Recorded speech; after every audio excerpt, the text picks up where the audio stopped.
fierce morality. Nightfall, the rain, and the silence leads.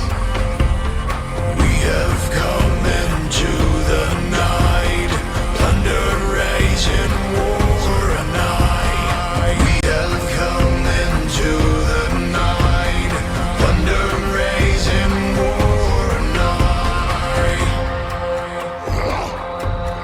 We'll fight! Dark Age! Ragnarok! Shield Wall! Finger up for Ragnarok! Finger up for Ragnarok! Finger up for Ragnarok! Welcome to Valhalla! Finger up for Ragnarok! Finger up for Ragnarok! Finger up for Ragnarok! Welcome to Valhalla! I can feel it in my veins, the warrior inside of me. Finger up for Ragnarok! Finger up for Ragnarok! Finger up for Ragnarok! Welcome to Valhalla!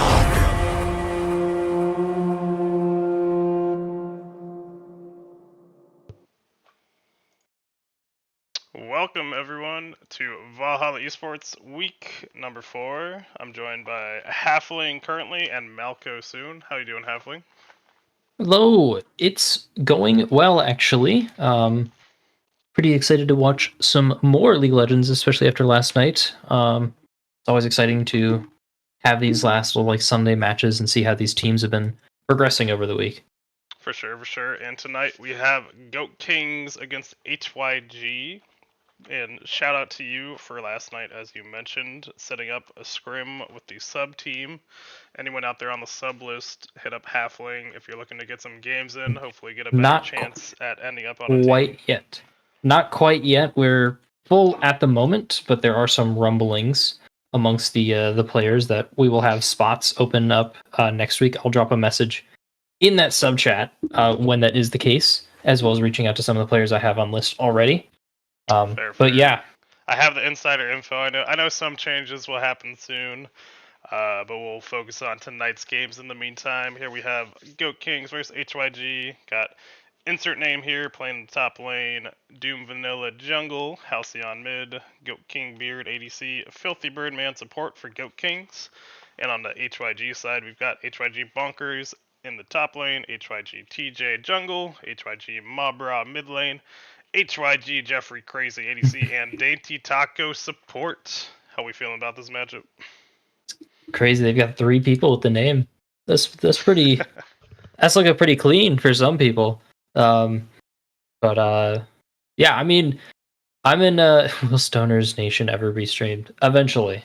If you guys vote for them, they definitely will. But HYG is looking very solid. All throughout the weeks, they were pretty highly favored from draft up until now, especially.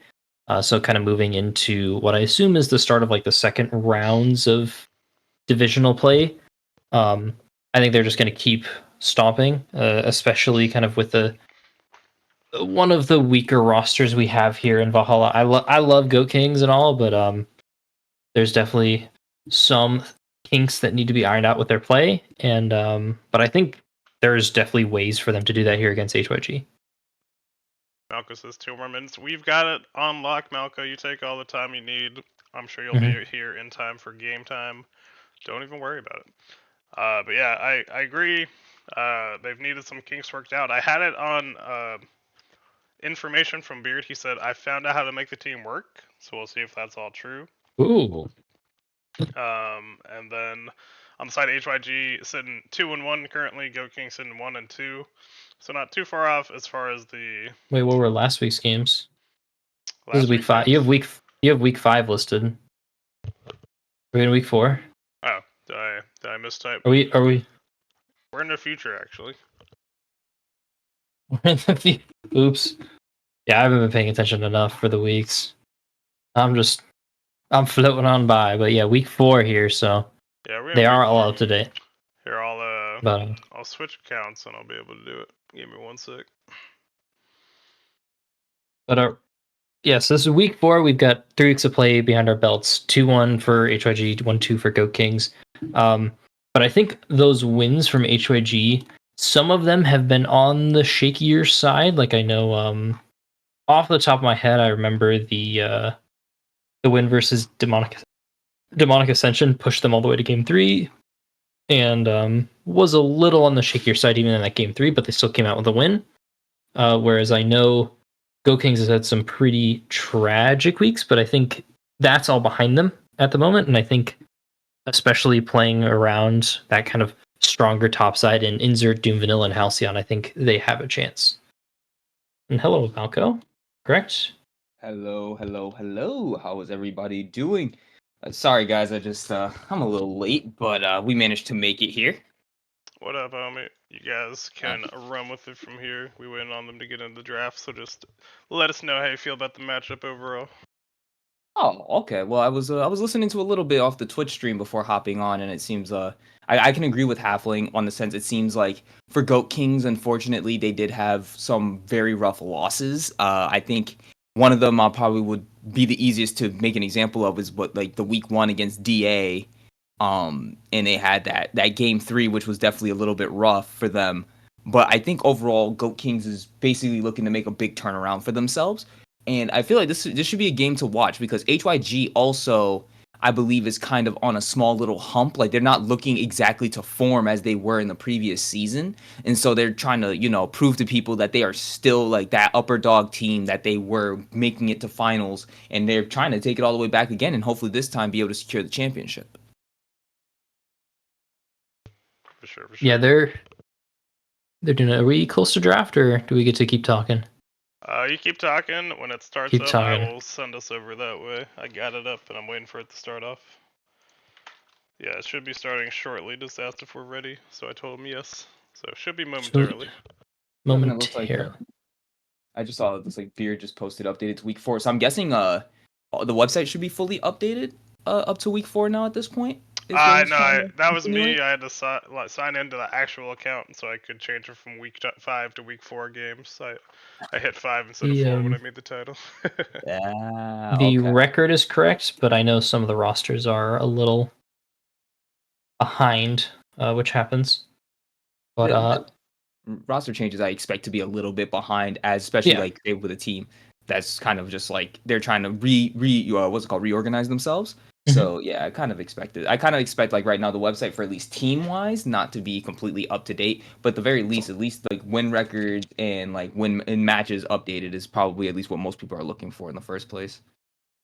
All good. I think some fun little things that I've actually gone over is a handy thing on our website is the lifetime leaders in statistics. Ooh. And I think a couple, or at least a couple big ones as we're going into draft. Oh, it looks like we are right away into draft. It's a little off center, but that's a-okay. Yeah, we can make it work. We can make it work. Streaming on our end. Am I just stupid?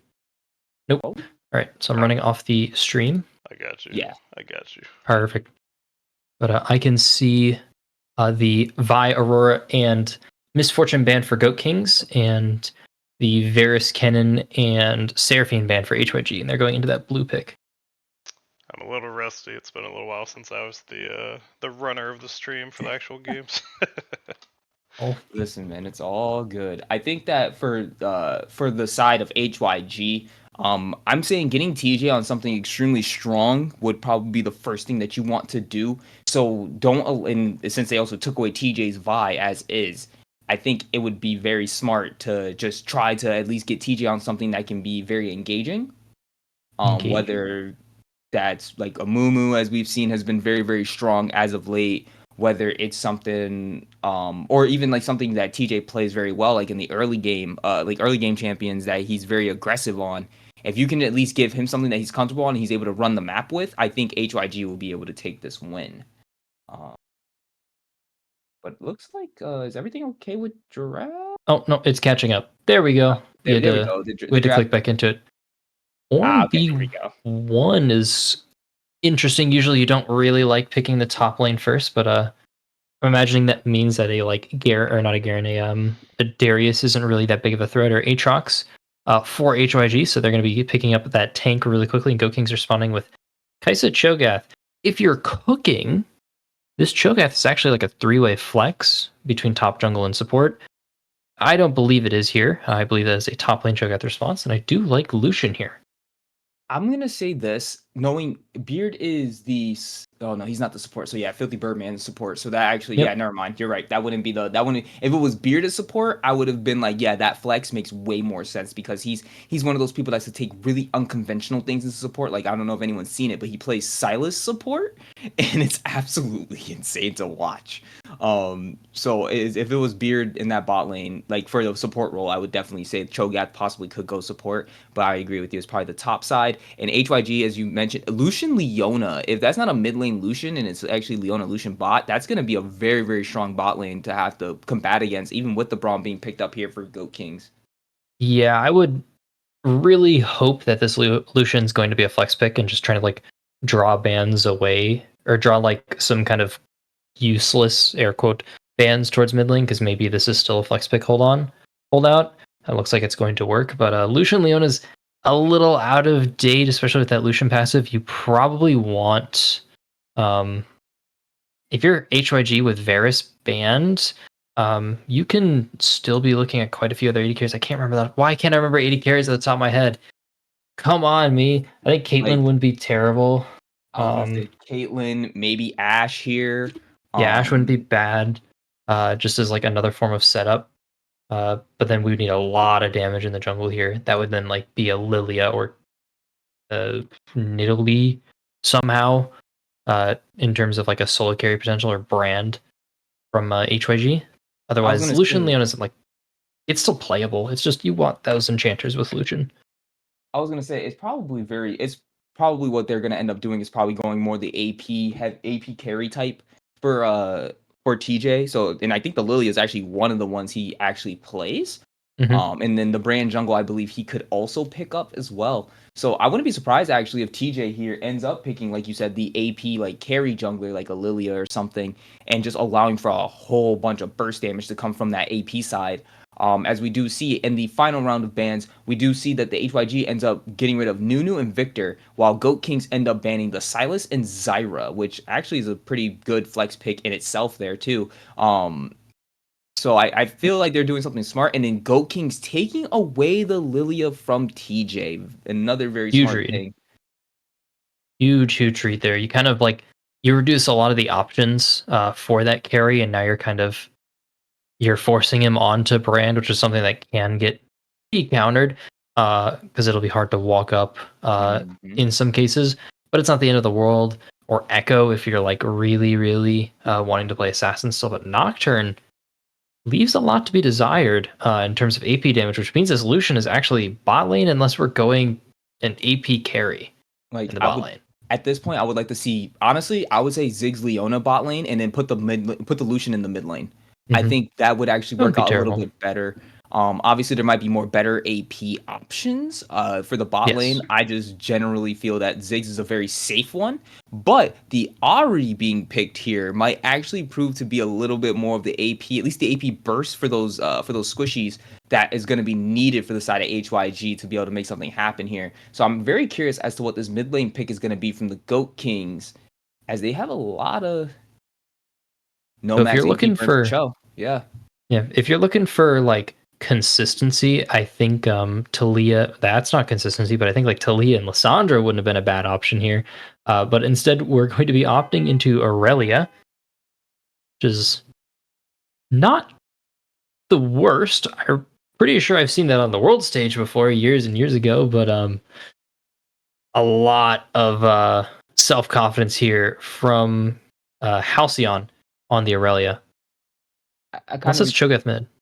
Unless it's Cho'Gath mid, which I honestly suspect it wouldn't be. But I actually know that might actually be more. That might make more sense because even if Ahri just goes in on you, you can rupture You just mash your button. Yeah, you literally just mash buttons and she kind of loses. So actually, maybe Cho'Gath going mid might actually be the smart play here. But like you said, insert top lane, so I don't know if he plays it or not. Yeah.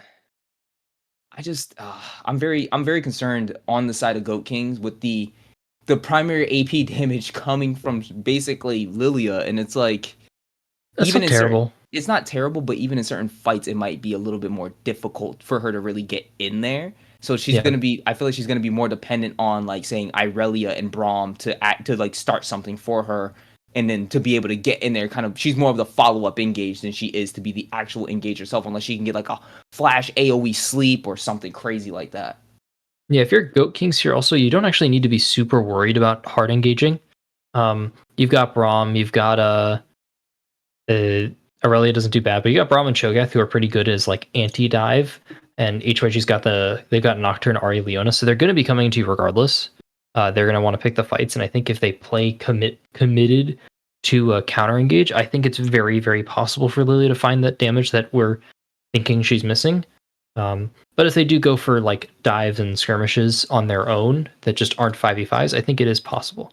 Actually, I think when you put it in that light, actually, I am inclined to agree with you, especially when you're talking about it from a counter engaged perspective. Like it's Braum and Cho'Gath. Like you try to jump in full flex, you're just gonna get silenced, knocked up, frozen, or stunned.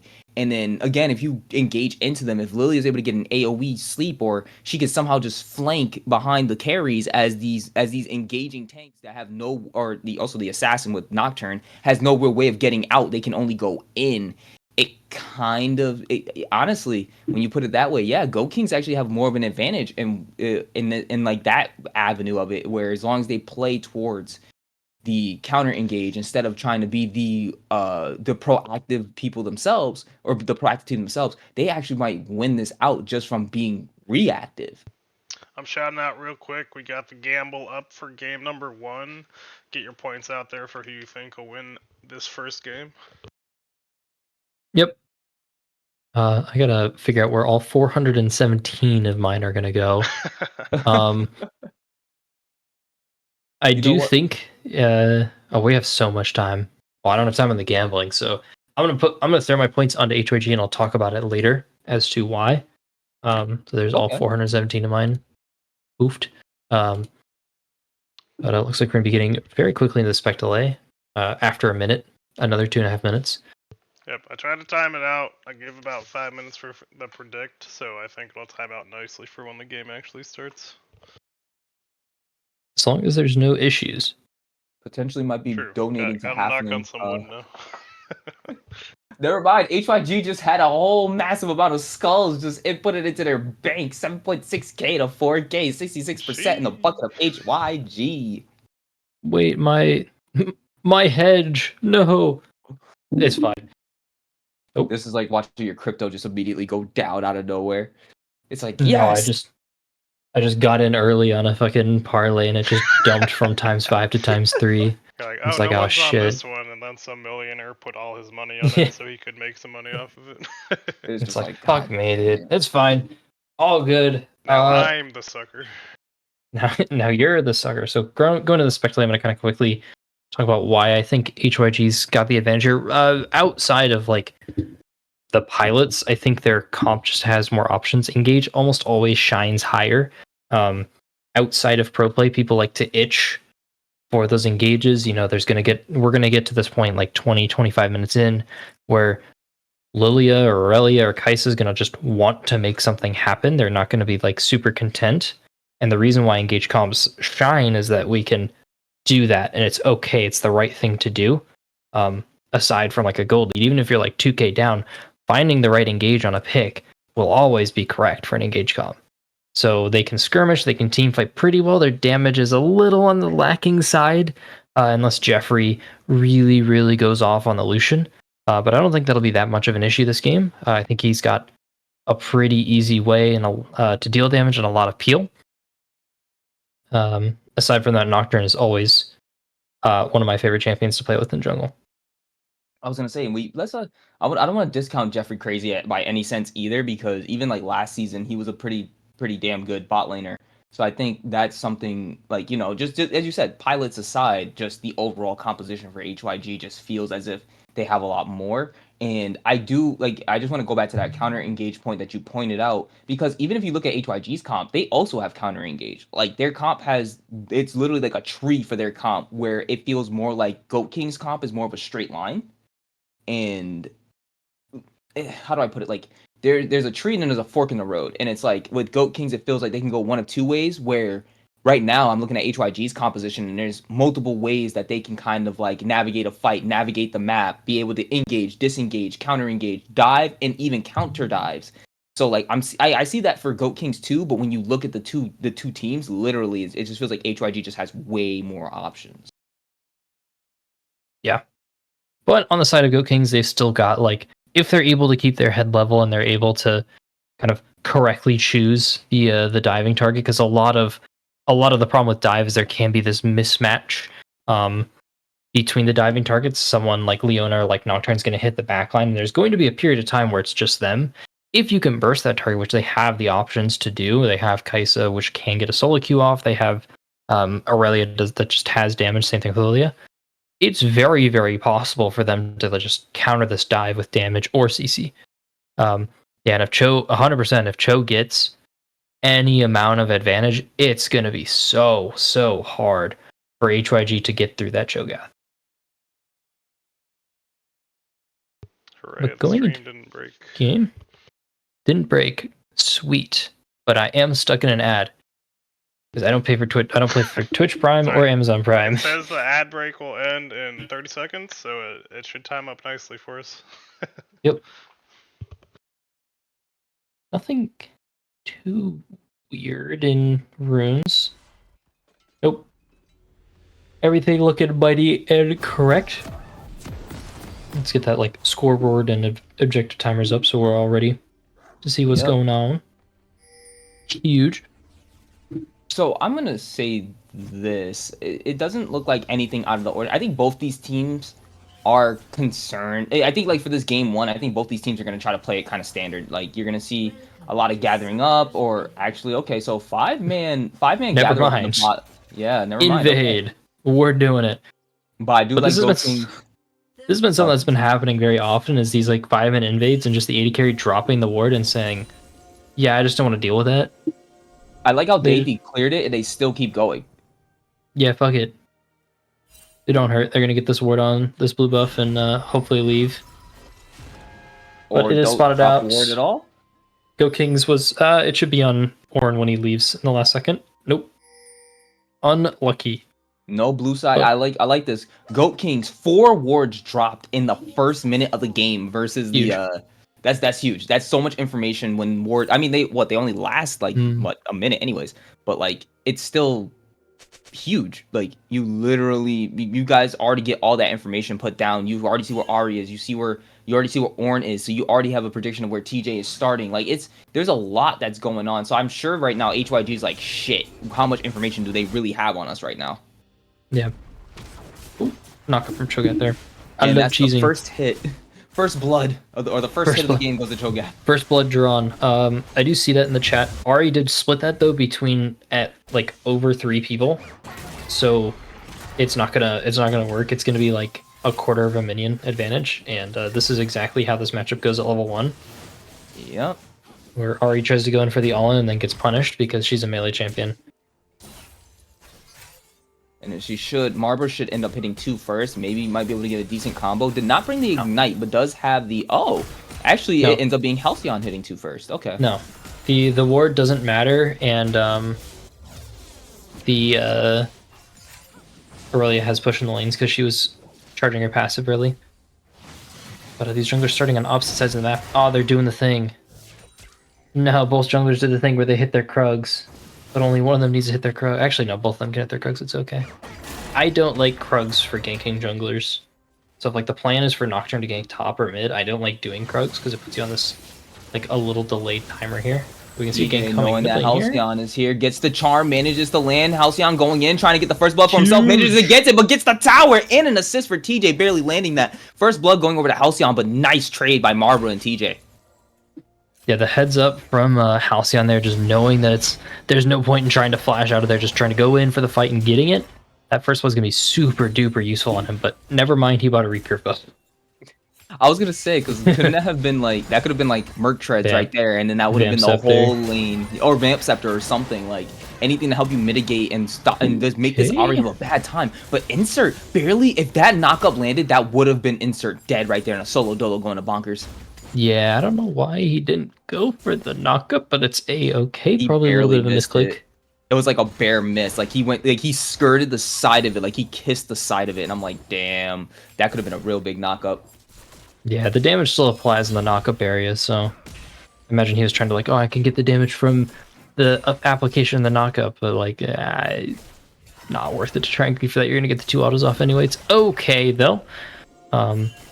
Just establishing the dominance in the top lane. Though Insert not TPing, still gonna find something later on with that TP though, which is not the end of the world for him actually. You know, and that's the thing though. It's at 4 minutes. I would have rather seen him just TP to the lane at this point. It would have been better, especially since at 10 minutes is when the Unleashed TP has come up. So he would have had it just in time for Unleashed.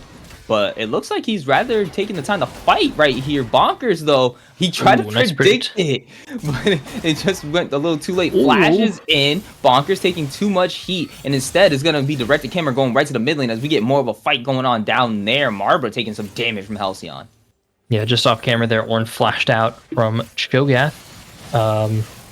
Should I get another charm under the lands. tower? That's No. unfortunate. Marbra with the solo dole in the mid lane with a clever charm to get them right under the tower range. The classic let the Aurelia outplay herself is going strong. I think hit the Am I bounce. allowed Yeah. to say this? But Fuck it. would the Merc treads have made a difference? No. Okay. No, not at Okay, all. okay. I'm about to say, like, aside from maybe some damage, like some damage mitigated. Yeah, okay. I just wanted to be like, if that would have mitigated how much time the charm was landed, and then No, it would not have at been all. like, oh, you could have backed away a little bit sooner. That would have been No, the been Aurelia- perfect flame. Aurelia was overkilled by like 250 damage there. Ooh, a lane swap coming in. That's Ornn's- unexpected. I don't mind this actually, because they're going for that early Herald. They're deciding that they don't really want to contest dragons. They're like, okay, let's just go for Heralds. Let's move this bot lane up topside, fix this bouncing wave, and move the Ornn down here because he's going to be able to catch us anyway. It puts a lot of onus on Goat Kings here to now try and do something with this. So you can see, do something with this. You can see the Aurelia moving bot lane. They're saying, hey guys, we have to dive this Ornn now because that's what this play does. On the other hand, HYG also kind of needs to dive Cho'Gath. Here comes the dive. This was a little too late, yeah. The issue is that didn't. I think Halcyon didn't allow for Ornn to step up a little bit further, and if they did, that would have been an easier catch out. But instead, now that's gonna be HYG now getting the Void Grubs for themselves, and honestly being able to secure all 3 because we do also have Lilia though trading the Dragon, it seems, as they're taking it on the bot side. Yeah, that's the benefit of like how HYG moved that wave 2 in the bot lane before they rotated. They got it into a bounce. That way, the worst Ornn is gonna miss is like 3 minions, and he's okay with that. So the second he sees Aurelia or hears like the Aurelia's roaming, he can just immediately peel off, sit in max XP range, and just wait it out. Spots Aurelia, ease into the tower, all safe. Super good play though from HYG. I really do like the fact that HYG is playing it that way, especially since, again, as you said, the Ornn doesn't even necessarily worry about the farm. He's just more concerned about getting the levels, because that already puts HYG at a greater advantage once he starts being able to put the ornaments onto people. So it's more on the onus of the rest of the members of the team at HYG just to get their items and just to stack up, while Ornn just mitigates as much as possible, which is basically what Ornn does best. Both players outplaying themselves a little bit, but here comes the ultimate. Nicely done, Marbra going on a killing spree, able to take out Halcyon with the help of TJ right there. Nicely done to be there at the right time to capitalize on that Irelia kill. Oh, Doom Vanilla's level 6. He could activate the Drowsy, gets it, misses the charm, flashes in, manages to get it shut down after taking down the ticks. But now that's just gonna be more of your health. Doom Vanilla going down as well. TJ able to take that kill with the assist of Leona. Yeah, I respect going for it there. There's a shutdown on the Ahri. Trying to get... You might as well see something. If Leona's there, Leona's there. But I think he dies to Nocturne anyway. So, still respectful. Flash is going to be up in time for the Herald, not necessarily this next Dragon and Grubs. And I think they're kind of already understanding that they're not really in a map state to pick and choose their fights. if anything from Goat Kings, what I want to see from them is I want to see. I just want to. I know that Irelia is meant to be extremely aggressive against an enemy laner, but I want to see like I don't want to see the constantly like being so close to tower that you're just constantly getting charmed under it. That's something I would like to see a little bit less. Like try to initiate some of these fights a little bit closer. Like see like right there was nice, but there's Leona there. You can't really. It sucks because every time that Halcyon has every time Halcyon has like a really good like point of play, it's like damn now he can't even go in anymore. Because I feel that a little laggy. Little lag, but we're good. I was gonna say I feel that Halcyon can't really fully do what Irelia wants to do constantly because the rest of HYG, whether it's TJ or it's Dainty Taco roaming, someone else is there to try to help out Marbra. So it's very, very hard for Halcyon to do Irelia things at this current moment. Yeah, I mean he's keeping up in gold through the farm pretty well, but the junglers have met. Oh, wait, who ended up getting that? That's going to end up being... Okay, Doomvanilla ends up getting it, but the rest of the team of HYG is all here. The charm ends up missing, but they're going to try to get another kill right onto Marbra. Wants to give it to him a little bit more. Doomvanilla now slain, but here comes the culling coming out. Ultimately, there's going to be the darkness, but so many knockups, and this is some of the counter engage that we wanted to see, but it's not going to be enough as Lucian secures that kill on the insert. Nah, there's not enough warm bodies there for Goat Kings to really look for that on the counter engage. Lilia getting caught out just with their pants down on the misrotation, not understanding really that Irelia can't move and where Nocturne is and where Ahri is. The charm gonna go wide, but it doesn't really matter. You got 3 ult charges, got tons of damage. Getting this Ahri fed is a very important thing for HYG since she's like the sole burst source of AP from HYG. They want once that Ahri's fed, then that AP actually matters. Because if Ahri is even, she doesn't actually deal like that much damage in comparison to like I feel like an Oriole does so much more. I feel like a Victor can do so much more. But Bonkers is a little caught out here. Well, there's a reason why the Victor was actually banned this game. I believe that's one of Halcyon's other picks aside from the Kennen, which I've actually seen Halcyon play the Victor before, and that is something you don't want to allow him on. It's an absolute, and that's actually one of those champions where like it's also like a lot of people don't play a lot against Victor, so when they actually go up against it, they're like, shit, how do I play against this? And then you're like, oh, I'm losing because I just generally don't get how to play against him. And by the time you figure it out, probably too late. It's too late. He's already scaled. Exactly. So you're just like, well, shit. What do? You just lose the game. Yeah. So I think for that sake, it's just like it was smart to ban out that Victor. And as you're saying, like the Chaos Storm coming out of nowhere would definitely end up being a whole lot of damage. So yeah, I really would have liked to have seen maybe the something of AP picked up here against the Ahri, and I don't necessarily mind either of these teams' drafts. It's just the game plan now has to be so much around this this Ahri. I'm a little worried. Looks like Lucian they were able to pick up a kill onto Lucian though, so he's fine. It'd just be like a little worried about damage sources kind of come 30 minutes for HYG, but I don't think they're going to be too worried because they've got so many tools to engage, and they're in the just clear driver's seat here, picking up the dragon. And I wanted to just say, I think they still have the next 2 minutes to try to pick up some more of these, unless plates end at 13 now, not 14. I think plates are if plates are still 14 minutes. 14. They still have two. 14. Yep. No, you're good. They still have 2 full minutes to be able to get a little bit more plates onto this Lucian. I would have liked to have maybe seen the continued lane swap because that was working, and it was actually, even though Cho wasn't losing really out on a lot of farm, he was being kind of pushed in the lane, and that allowed for them to put pressure more. But here comes the dive now, looking for Beard, and it's going to be able to find him. They missed the solar flare, but Jeffrey Crazy going to be able to secure that kill with a nice successful dive from the side of HYG. Yeah, now they've got that Ahri fed. They can turn their eyes towards the Nocturne can turn his eyes towards the side lanes. They've returned back to bot lane. They're catching out a Beard here on the dive. The wet noodle fights going in the favor of Bonkers, actually. You do see the Ornhorn being dropped, and that's a lot of damage. Bonkers gonna take the nice solo dolo from a wet noodle fight to a gun being drawn out, and that's gonna be it. The Drowsy now being dropped, trying to get away, needed to negate it, not gonna be enough. Is it gonna tick down max HP damage? Is it enough? No, it is not. But here's Filthy Birdman ready to go ahead and try to help secure that extra bit of damage. Not enough. Bonkers gonna be able to walk away. Yeah, he bought MR early thanks to Cho'Gath dealing magic damage. So he's also stuff the second Arnold. possibly. I think he just messed up by trying to 1v1 the Ornn that's ahead of him. But irregardless, huge pickup from Bonkers there. The solo kill in the tank matchup's really important in terms of the mental edge, as we like to call it.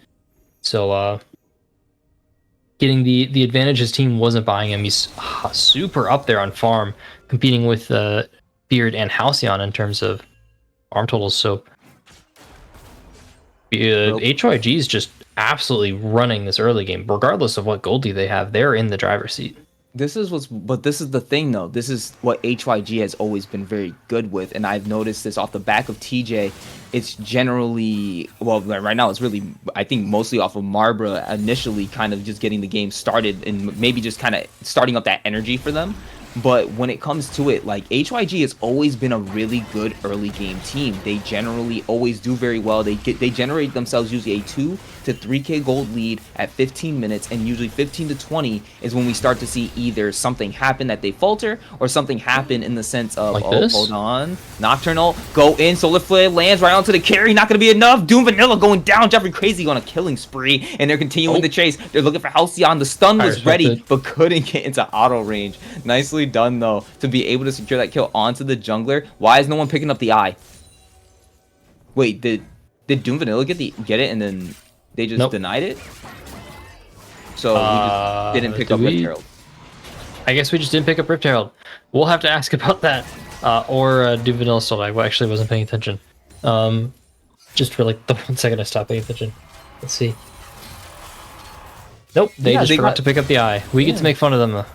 Oh, but just we like how we might get have to make fun of Jeffrey here dying. Yep, and that's a shutdown going right onto Irelia. That's exactly what you need to get these kills ramped up. And Starday flash out to miss out on the charm now, diving back onto Marbra. Marbra wanted to chase down on the Filthy Birdman, but Filthy Birdman needed 2 more autos, gonna lose his life, gets 1 more charge, but it's gonna be another kill going over to Halcyon. This is exactly what I mean. Sometimes you end up finding something that ends up faltering, and the last thing you want right now is Irelia starting to ramp up.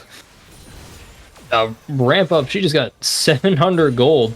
So she's in a great spot, buying both recurve bows, another recurve bow for Aurelia. Does that I think this is her 3rd one this game. I think it's Wit's End. It can go to Wit's End and it can go to Terminus. And I think Terminus is much better this game for her.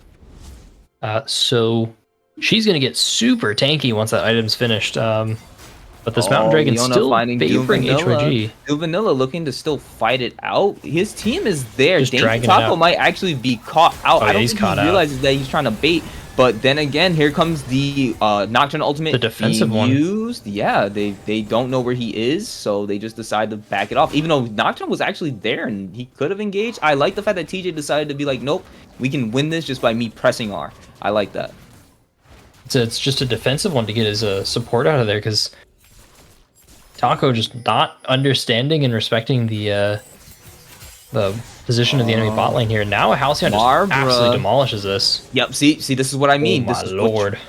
Yeah, this is not what you want to see. All of a sudden, Irelia can just jump on top of you after you were just 4-2-0. Blaze it. You now are 5-4 after this Irelia all of a sudden just gained 2 kills and 700 gold. It's the last thing you really want to see. And now they're looking for the fight. Bonker is actually looking down at them. HYG now able to win this, but it's going to be nicely done. Missing the Ornhorn, not going to be able to get that one. And Bonker is going down. Insert name here, going to be able to take that kill after chomping on the Bonkers and trying to chase down TJ too. Go King Beer getting his first kill of the game, taking down Dainty Taco, and it's going to be TJ trying to fear them away. He's going to be able to take out Doom Vanilla, but that's another kill going immediately over to the Cho'Gath, and Halcyon going on a rampage. He takes out Lucian in the back end. That's 4 for 1 on the side of Goat Kings, able to win that fight and now take this Drake. This is what happens almost every game for HYG. They play that early game pretty well, and then they just mess up and try and rely on like clutching or locking in, as some like to call it in late game. But it's just weird though, because I feel like teams shouldn't be able to easily come back against them when they already have like say a 3k gold lead above them. But it's just the way that these fights are being played out by the Goat Kings, they were just able to make something happen. Halcyon canceling his own back, finding the Leona there, going to be able to get the stun and trying to chase down the support, realizing there is a Marbra there, going to be able to turn around, but Filthy Birdman also there to be able to help out if need be. Marbra not going to engage though, do not want to give any more kills over to this Irelia. Yeah, Irelia is terrifying. But Go Kings has like some pretty solid fights there, especially when Nocturne is missing his ult and Ari isn't there for the fight. It's really hard for HYG to pilot anything when those are true. But those are just like, it's why I still favored HYG, and I think I still like would take them in the situation, just because they have such an easier fight. But once Cho'Gath is able to get in there and W the Ornn needs to like play backline for these fights, which is why Leona is still pretty valuable in this team comp, is he can play backline and actually land the ult before going to frontline. But if he keeps trying to frontline, Cho'Gath's just going to silence that ult every time, just like a Yasuo wind wall to catch it. Yep, and I was just gonna say for HYG, they still have like they're still in this game. Like they only just lost the league. Go Kings is only ahead by about 200 gold. So it's not like as if the game itself is completely lost. And it's all primarily, I believe, on the Irelia right now. So, or maybe Irelia and Cho'Gath potentially. So I feel that at this moment, if anything, as long as they can play around the fact that they know they just need to make sure that Irelia or Cho'Gath doesn't jump on top of them, I think they can do something here. But I think that's going to be counterintuitive with the fact that TJ needs to go in, so he can't really protect his carries as much. And I know that's not the job of a Nocturne to do, but it's like right now it's kind of like you kind of have to play a little bit of protect the president and keep that Irelia away from Lucian and Ahri to allow them to do the damage that's needed. Yeah, he buys time through his body, just like a normal frontliner does. It's just he also buys time by making them have to deal less damage. He's still in a fine spot. It's not the end of the world. We can see those Ornn items starting to come through. Ornn finishes on personal one. Skilling's going to be a little rough for HYG, though. I think Nocturne does kind of fall off quite a bit, and I think Ahri's going to have some really weird fights, but so does Aurelia, and I think that's like the biggest concern for Go Kings is after Aurelia's now at this point has to start building like tank. Lucian's going to blow her up. If she dives in right now, she's got the Merc Treads. So she has to build tank, so she's not going to deal any more damage for like the next 5 more minutes. This is the same damage. So at this point, it's only a matter of time for Goat Kings to be able to start allowing themselves to scale. And I just completely thought about this. Kai'Sa hasn't even really gotten online themselves either. So it's like we still have to wait for the Kai'Sa to ramp up. There is the Irelia that's already actually went with the Wit's End this time instead of going with the Terminus, which is pretty interesting. And right now we're about to see why that Wit's End was used. Here we go. TJ, they managed to land a Solar Flash. So many members. Halcyon getting caught out. The support getting the kill. Unfortunate, but they dropped everything possible to be able to make that happen. And now Go Kings trying to take this tower. Ornhorn being called in. Not going to miss, and instead being blocked by Filthy Birdman. Nicely done with the Cho'Gath now here. Able to find the Rupture onto 2 members. Now turning on to Marbra. But that's going to be now Insert caught in the middle. This is the turnaround. This is exactly what they needed. Double kill going over to Bonkers. Nicely done by the side of HYG to turn something around after that mishap a little bit in the mid game, finding the perfect pick on the Irelia and then being able to continuously win out on the fight. Yeah, Irelia heavily overestimated her damage against Leona there. Everyone seems to forget that when Leona presses W, nothing matters anymore. She's gonna live for so much longer. Yeah, I kind of wish Cho'Gath all ran around there and stacked Heart Steals after like the first knockup, but he just didn't learn his lesson. Irregardless, the pick and the CC and that kind of like team fight damage that HYG has and that skirmish damage as well is just so much compared to like what Go Kings offers in 1v1s and like solo bolos and 1v2s. Yeah, I think that's just for what it is though. I think that's still it's still very scary for HYG right now though, because even though you found that really good pick, the Irelia is still Irelia. Speaking of pick, here comes the Nocturne ult being used, Ornhorn being called. We managed to not land on anybody except for Marbra for that, nice but it's gonna be able to knock them up. Rupture gonna be able to get the Solar Flare on the 1 member, but now the rest of them are trying to get in. Irelia now jumping into the middle, and that's so many people, so many low health bars. Go King Beard able to take a kill. Jeffrey Crazy gonna be able to kill out the Irelia, but the rest of the team members are all being eviscerated. Double kill going over to Cho'Gath as a double kill goes over to Doom Vanilla, and ace for 1 member on the side of Goat Kings. That's absolutely insane. This dragon is theirs, and that was an insane fight. Such a good start for HYG, but it ultimately ends up being Goat Kings' win. Yeah, the one good thing for HYG in that fight was Ornn able to position just behind the Braum shield. That's why when you watch like pro play or high elo, the Brahms block the Ornn or the goat from the Ornhorn coming towards the Ornn because that's the one you can like reliably get. Other than that, you're in a choke against Lilia and Aurelia. They're gonna eat super good. As you pointed out, so many ruptures landed. Looks like HYG those trying to turn this fight a little bit of an overextension, a cookie jar moment, as I call it. King's just completely right. yeah, they just got caught with the cookie. Their hand was caught in the cookie jar, but they weren't slapped for it. So HYG here going to take this space, but they've just been. Kings just proved they've got this fight. There's just so much damage in those chokes in that team fight for Kings that's just hard for HYG to overcome it. And it's funny because we were talking so much more about the multiple options that it seemed that not Goat Kings, that HYG would have over the Goat Kings, and Goat Kings now being able to really turn it around. A lot of it, I will have to say, off the back of Halcyon being able to ramp up themselves as the Irelia now getting that Frozen Heart. So that's gonna be that's gonna be harder for Jeffrey Crazy to do damage. That's gonna be harder for Nocturne to do damage.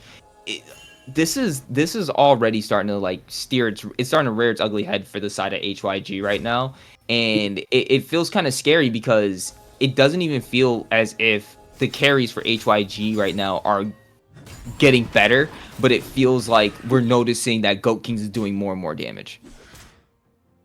Yeah, the like one thing that's correct for Goat Kings is team fighting, is playing counter engaged team fighting. And all HYG has been doing these last, like, what, 5 minutes, 6 minutes, is they're just engaging in team fights. Every time they engage in a team fight, they lose it. So, goddamn, who would have thought that team fighting teams got hands in team fights, bro? So, HYG needs to just understand that they need to, like, pick off this Aurelia first. They need to you can pick off Cho'Gath. It's not impossible.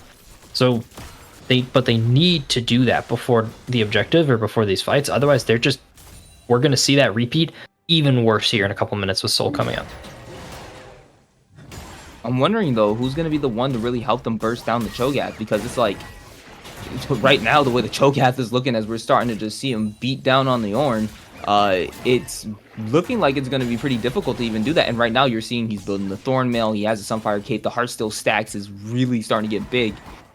This Cho'Gath is going to be really hard to stop. Even if you catch him off on the side lane by himself, that's so much time potentially stalled for trying to kill him off, that there might be an objective gone, or the rest of the team could just jump on top of you. And if you've blown ults and summoners, you just might have messed yourself up once the rest of the team shows up, and then Cho'Gath might not even be dead yet. So it's true. It's very. I'm waiting for that Bork to come online for Lucian for sure. So you said is Bork he's building? He should be building Bork, yeah. He's gonna go IE, but he should have a Bork at some point here. Okay, I was gonna like say Lucian LDR Bork is pretty important in this game. He's gonna go IE first though, because crit is crit and crit is good. There it is. Ornaments coming online is gonna be extra damage. Ari needed to have Leandri's instead of Zanya's. I was in a scrim set the other day where I had a Syndra. My mid lane Syndra got like 4-1 in 8 minutes in like a very organized environment, and he still built Seraph Zanya's into this like a really squishy team, and so he just lacked the damage needed. And I'm seeing the same thing from Marbra here in mid lane, where he went like Malignance's damage, but then we went Zanya second. I understand you're trying to respect the Aurelia and you're trying to respect the damage from Kai'Sa as well, but like, you can't deal enough damage with those items. It's going to be so hard. Shouldn't have been Lucian and Ari. He was just close. I don't see that big of an issue with it. He's still going to get XP on these side lanes. But I do need to see Leandri's from Ari here for third item. Yeah, I was going to say, I agree. LDR is going to be extremely important. I would... Honestly, I really wish I would have seen him at pivot from the IE to the LDR here, or at least Bork, just because it would have given him also the sustain needed to be able to last a little bit longer in the fights. But at this point, we see the Terminus now picked up and the Navori Flicker Blades for Flicker Blades for Kaisa. So she's sitting pretty even right now on the damage charts, and I honestly think that she might be able to dish out more damage potentially than the Lucian could just from the Terminus attack speed that she has. Yeah, she's got a lot of attack speed. I still don't think it's quite her yet. I don't think it should have been AP, but the lights are off. Oh, misses the Orn Horn, tries to get the ult there. They find Halcyon off to the side. That's what they exactly needed. The pick on the Halcyon, gonna be able to take them down, and now they find Filthy Birdman, gonna be able to get taken down while it goes on the killing spree. Big sleep from Doom Vanilla, able to take out 3 members. No one able to drop on the Goat King Beard, so he's just able to keep finding more. Double kill for Goat King Beard, finally going down to Orn, but Orn, the sole member, HYG, left alive, and he's being chased down, left alone for the soul fight. That's gonna be the Drake Soul going over to the side of Goat Kings as they win that fight 5-2. Yeah, a little bit messier there from Goat Kings, but we can see like HYG understood the assignment. They needed to find that pick, and they found that pick on Halcyon, and it still went bad because of that team fighting. The Lily offers so much damage. It took them, they didn't cut through Cho'Gath there. So it's just so hard to cut through this Cho'Gath now that he's got these items all online, and he's got HP from stacking up on the passive from his ultimate. It's looking pretty bleak here for HYG, like regardless of the gold, like how little the gold advantage looks. Now he's even tankier with that Drake Soul. Jeez, this is just something that you literally don't want to be staring down a Mountain Soul Cho'Gath. Oh no, I thought that would be the IE getting upgraded. It should have been the IE. Unlucky really happens. Remember, kids, the Orn item you want should be in the first slot of your inventory. If it is not in the first slot of your inventory, it's your fault. Ari working on Void Staff, though. So, not what we wanted to see from her. So I think HYG is going to just lack even more damage after that fight. And it's just going to be so hard for them to cut through this Cho'Gath. We need to see them find this pick on Aurelia. You can see even like there's pings onto this Aurelia right now. We see the Leon and the Nocturne up here.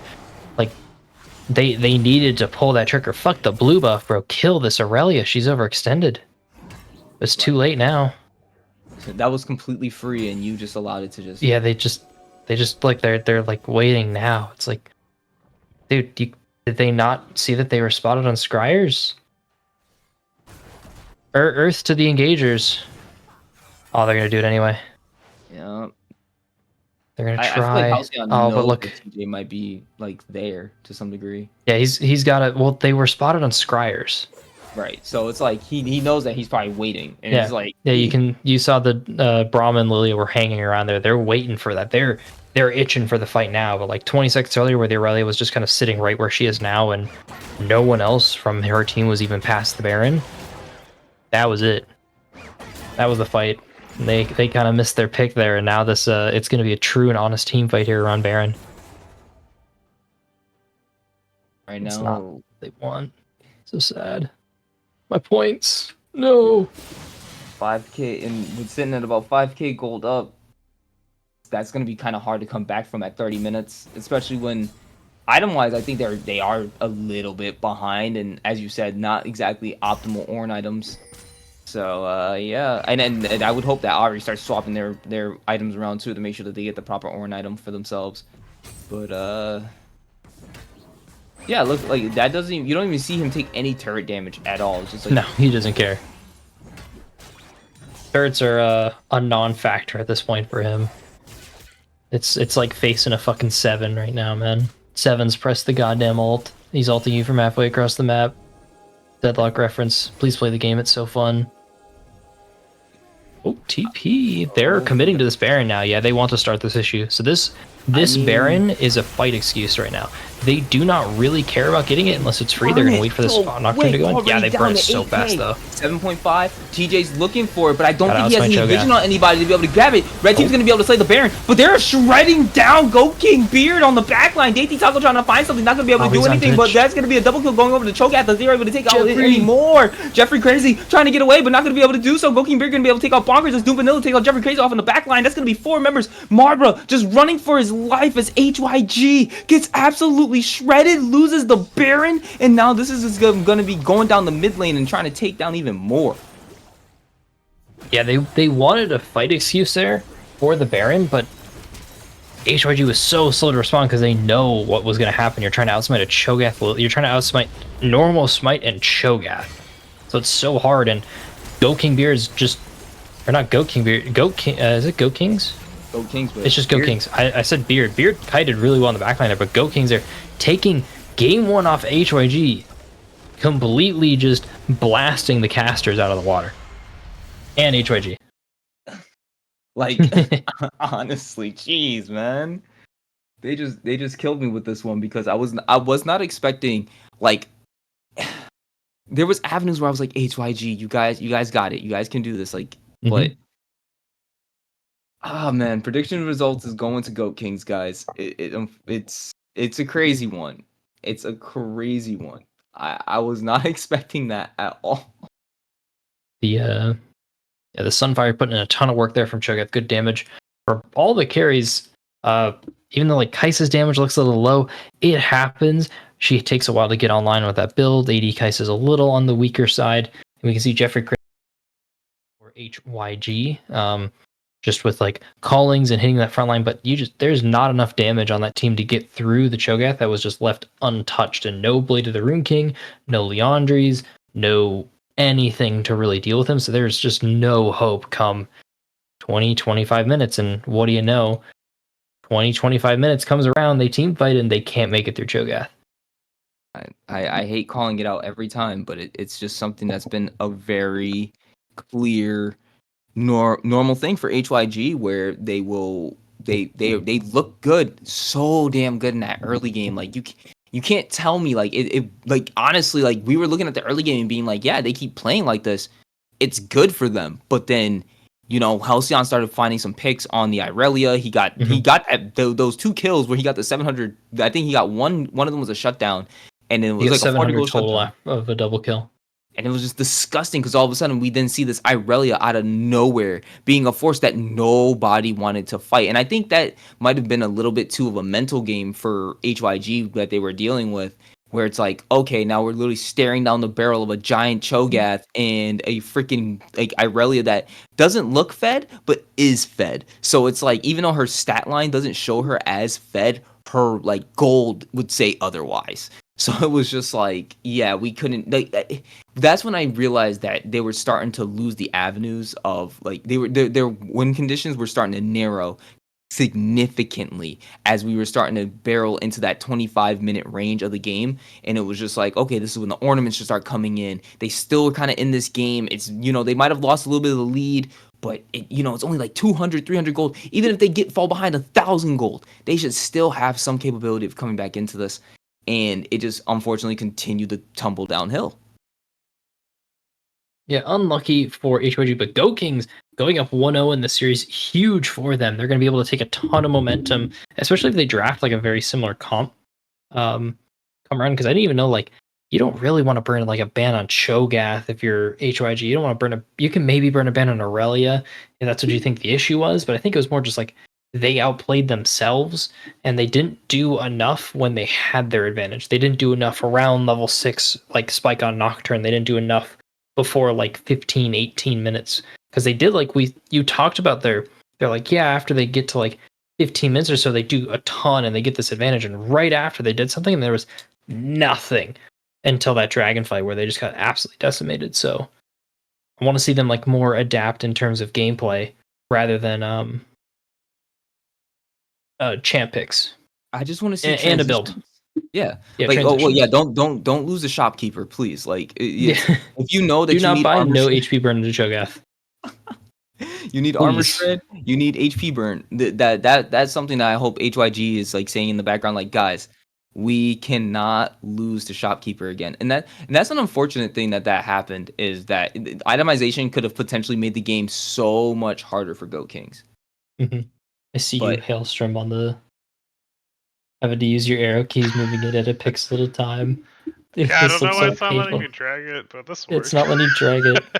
All right, I think we can run it to a break while these teams figure out what's going on. Unless they were like gonna really quickly go to draft.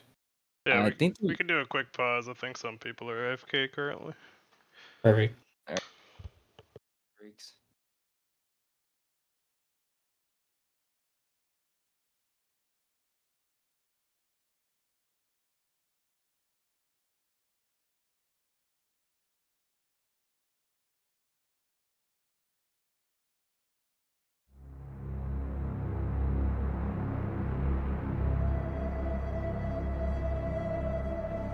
Billows blow over mountainside, forging the might of the Mjolnir.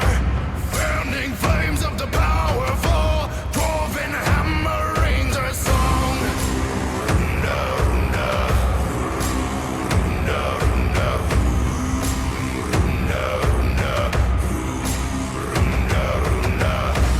Billows blow over mountainside, forging the might of the Mjolnir.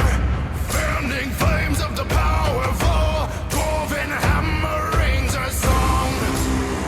No, no. No, no. No, no. No, no. Forge, let the hammer sing away. Go throughout the night and day. Let my herald inwards aid. Vision you've become today. Let the hammer sing away. All throughout the night and day. Let my herald inwards aid. Legend you've become today. Today.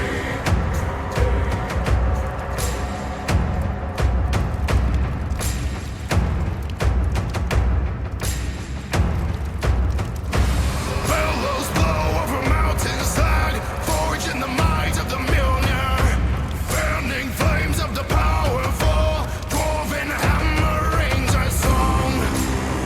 No, no. No, no. No, no. No, no. Billows blow over mountainside, forging the might of the Mjolnir. Fanning flames of the powerful, dwarven hammer rains our sword. Let the hammer sing away. Go throughout the night and day.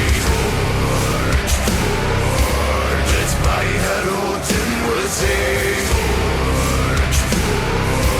Vision you've become today. Let the hammer sing away. All throughout the night and day. Let my herald inwards aid. Vision you've become today.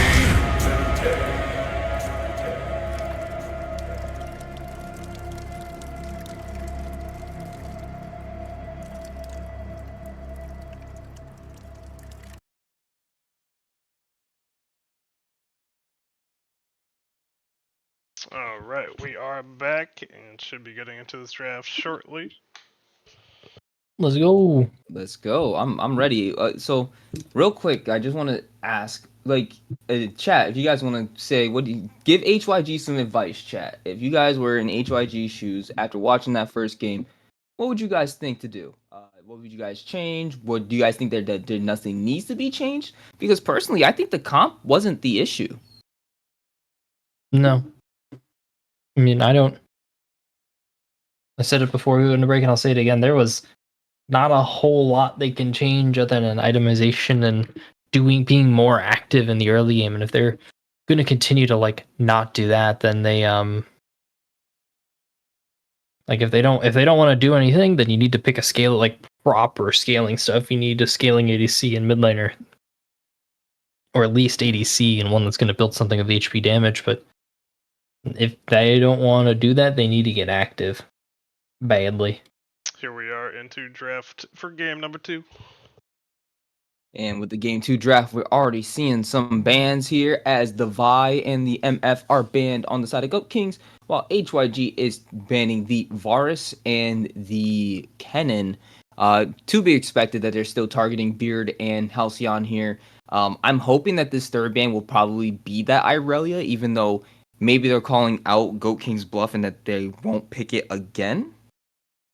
I feel like they do that. I don't think you need to really ban it too much. But if they do it, I don't blame them. Ashe being banned as well. A lot of the like safer, easier to play AD carries that are just annoying to deal with for what Go King seems to want to do if they continue what they did last game. Those are all gone now, plus Vi. Kennen being the respect ban for Halcyon. Completely expected.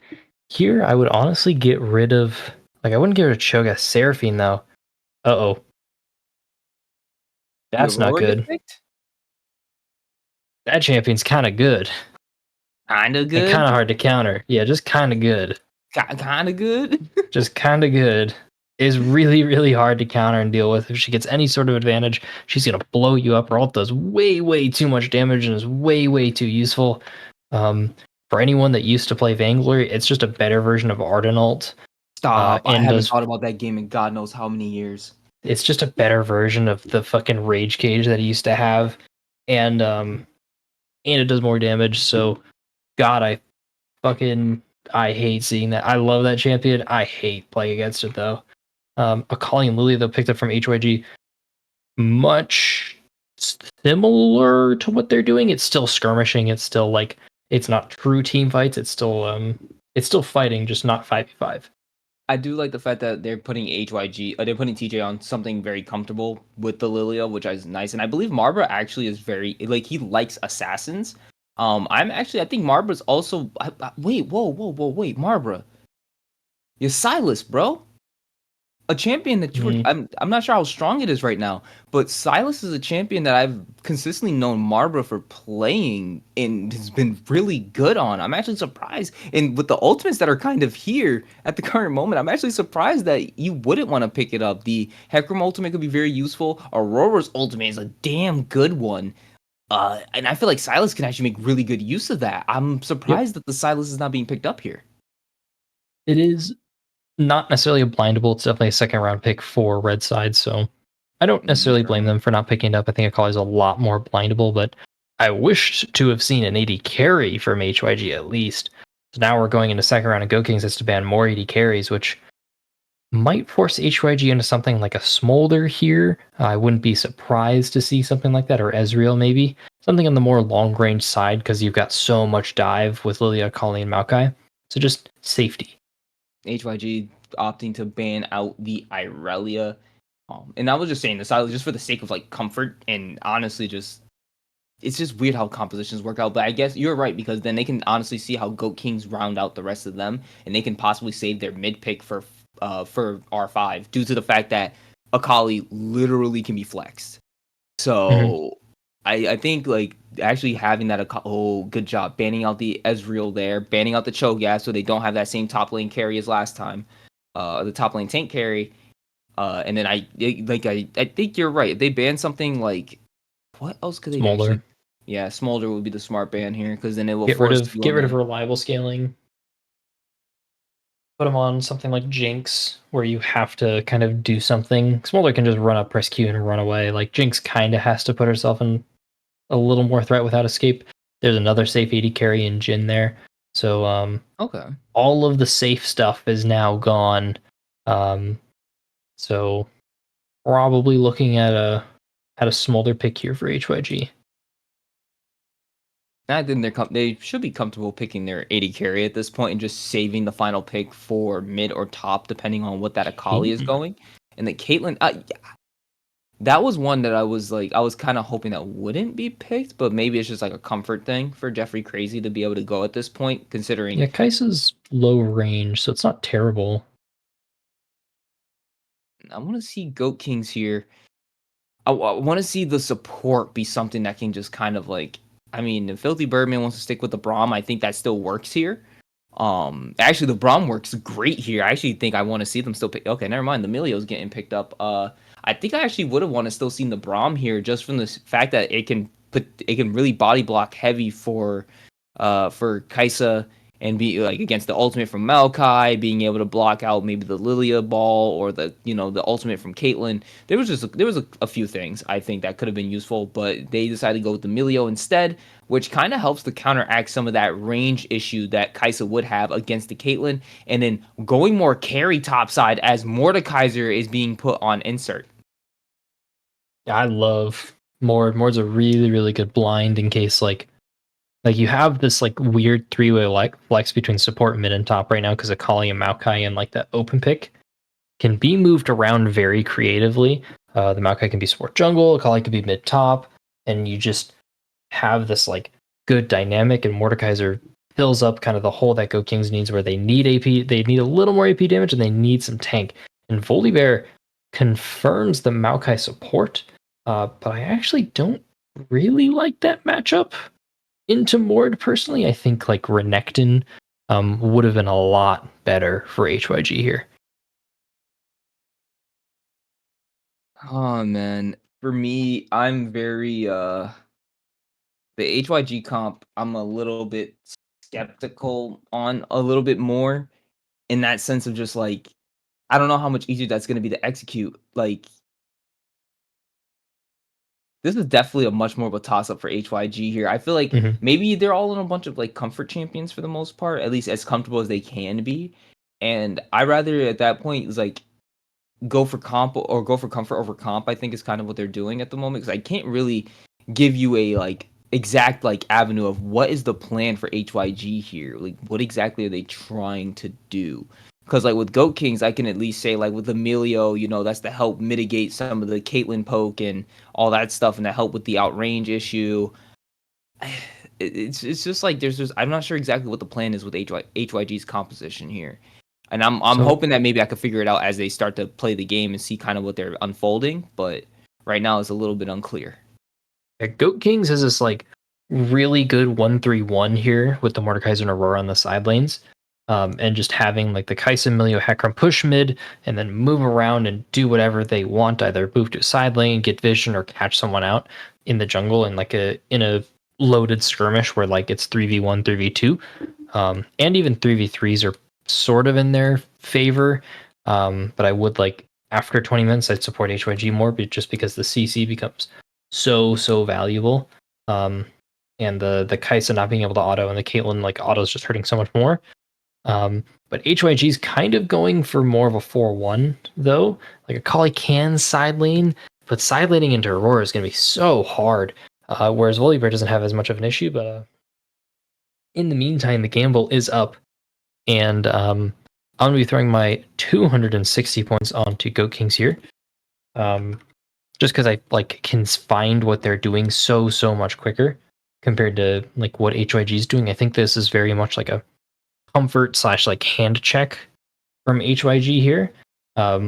Whereas like Go King still has like a sensible thing besides Hecarim, but they have like this very sensible comp that I think is gonna excel.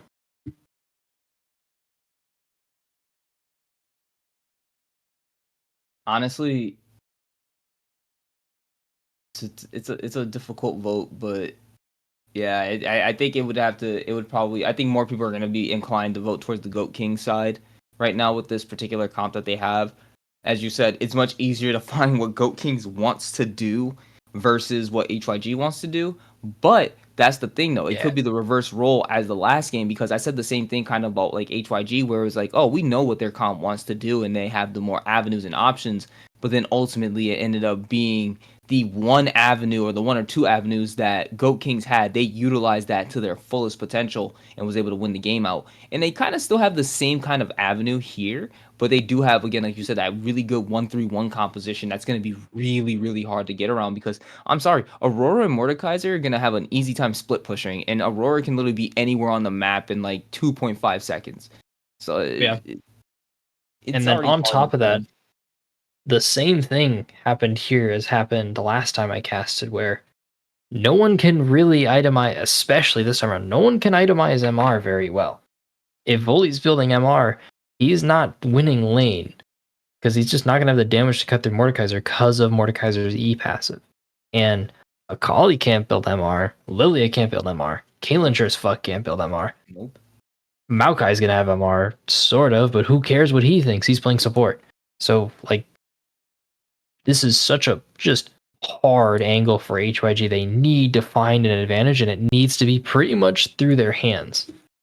It's all up to like how they're going to play this like first 10-15 minutes that kind of decides what they're going to be able to do 2025 and going later. I'm gonna say this right now. For when it comes to HYG, it sucks to say this, but their first like 10 to 15 minutes it's so consistent for them that you can basically just say expect them to be very aggressive and to win out the first 10 to 15 minutes.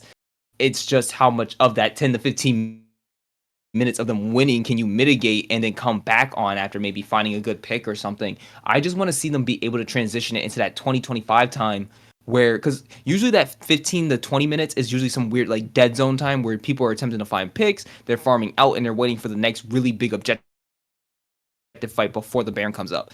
And I feel that when it comes down to it, they're usually really good to getting to that particular fight. It's between when the Baron spawns and whenever that 15-minute spot happens where they just, for some reason, something always ends up happening. In the last game, it was Irelia all of a sudden getting 700 gold and then coming back with a Bork and then just being able to eviscerate people. Like it was just something like that, and they just got to avoid those types of things happening if they can. I mean, you can't control every aspect of the game, but it's just a matter of how well you're playing to be able to make sure you mitigate that from happening. So it's just trying to, those mid-game mistakes that ultimately lead to late-game falters is just something that they got to learn to avoid a little bit more of. Yeah, it's going to be a little tough for them, but still tons of confidence here from the people with the money onto HYG, whereas the little people are rooting for Goat Kings here. A swift and like concise 2-0 from Goat Kings is exactly what they're looking for, just to get back into the swing of things. And I'm pretty excited to see them. It's been honestly pretty sad to see them at the bottom of the table for like 7 months now. And I think this is a huge return. Even if like they lose, if they lose these next 2 games, this is a huge return from them. They're making HYG just work for this, and they're still going to make HYG work for this. And it needs to be a really like honest game from HYG, but it needs to be like really, really well played. Any mistake, it's over.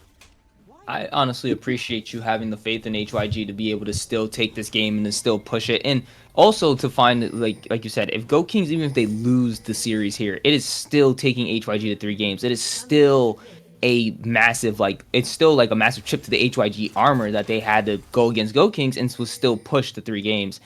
And I don't know if that's going to show for them late. They're doing the same strategy as always. Yeah, they already know it's worded. Like, they should suspect that. And so, yeah, I like this. Instead of spending more time in their jungle, you decide to back off and just go back to your regular lane assignments. But that's going to allow for Doom Vanilla now to go into the jungle of the opposite side and make something happen. But they're going to invade. No, they don't invade. Instead, nope, they just get the word too. Yeah.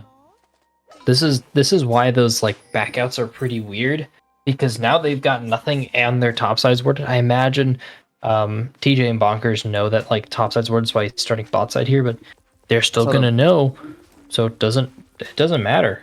Like, this Lilia is now tracked for a first clear completely. Oh man, Regardless, it's a full clear champion. And if Doom can run around as the Hecarim and be able to, because I'm gonna say this right now, Hecarim I feel like has a much easier time of getting early ganks off. Oh, we're getting a little bit of a bonk session right here. Bonk, bonk. That's a lot of damage being dropped on it. Insert, but that's gonna act. That's the passive? Gonna activate the passive. Doesn't land the mace. Damn. But that's a whole lot of damage dropped on the insert there already. Popping a pot. Not looking good for this level 1 right here. Bonker's looking to go in. Gonna miss the damage. The Doran's Ring does so much for Volley here with that to be able to poke there. So much more than what Mordekaiser's getting out of it. I always run the D shield on Mordekaiser. Just like that, every time I run D ring, shit like this happens, and I just wish I had the regen better. So it's kind of sad. I wish he popped both pots and just got back right into it. And there's that trading from the Aurora there. Like, how do you fucking compete with that, dude? Especially as it's so hard. Yeah, Kali's like supposed to play in this range too, and she can't even like do anything. It just hurts. Oh, look at that. Already dropping a lot of damage. Drops the Shroud, getting a little 1v1 going on. Both within a third of their HP each. Neither one with Ignite, though. So it's going to be kind of hard to really get that first, like, blow-up trade. But I kind of expecting potentially, actually, for Marba to be able to get it. Oh, nicely done being able to drag him in there. Gets the shield off. Fighting, but Doom Vanilla is now here trying to fight off. TJ wants the red. Gets it. Forces the flash out of TJ, too. Nicely done. Even though he actually missed out on the red. It was TJ that got the red, but he was able to get that flash out of TJ. So TJ gonna be without that for the next 5 minutes.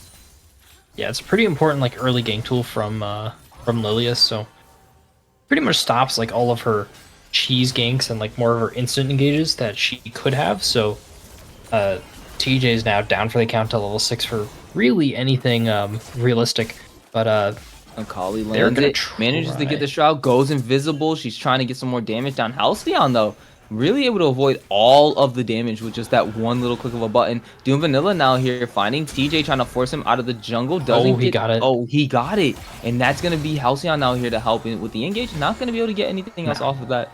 But that was nicely done to be able to get that Scuttlecraft for themselves, too. That's got to be debilitating now that Doom Vanilla is basically just tracking you everywhere you go. He is down, though, and both of them don't have smites. They come into this crab again, and you can see that HYG's got the move, so Doom Vanilla is just caught out here. This is a huge mistake from him. He's going to have to activate the ghost. They flash over the wall, going to be able to catch him. Doom Vanilla caught in between 3 different members. They're going to try to get the kill over to Marbra. First blood going up into the HYG mid laner. Nah, you're fighting. I'm Halcyon, I'm fighting my jungler there. There's no way that his bot lane isn't calling for that rotation. That like, oh yeah, we don't have push, by the way, guys. And mid's like, yeah, I can't get there. It's just a big mistake by Doom Vanilla with all the pressure that he was able to create.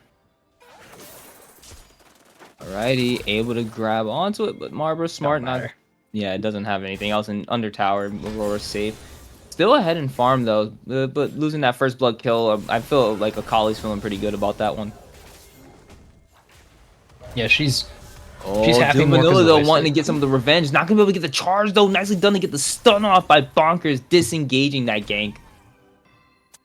Yeah, the Hecarim's really behind now, because the important thing is when he went for that bot rep, he never touched his Gromp and Wolves, so both of those are now level 1. So he's got 2 level 1 camps that he's clearing on a second clear now, and Lily's got Faded Ashes and everything of hers was done. So she's just going to be so ahead in terms of XP for the rest of this game, unless or for the rest of like the early game. So kind of like a very costly mistake for going for that bot crab from Doom Vanilla. It's just adding up now.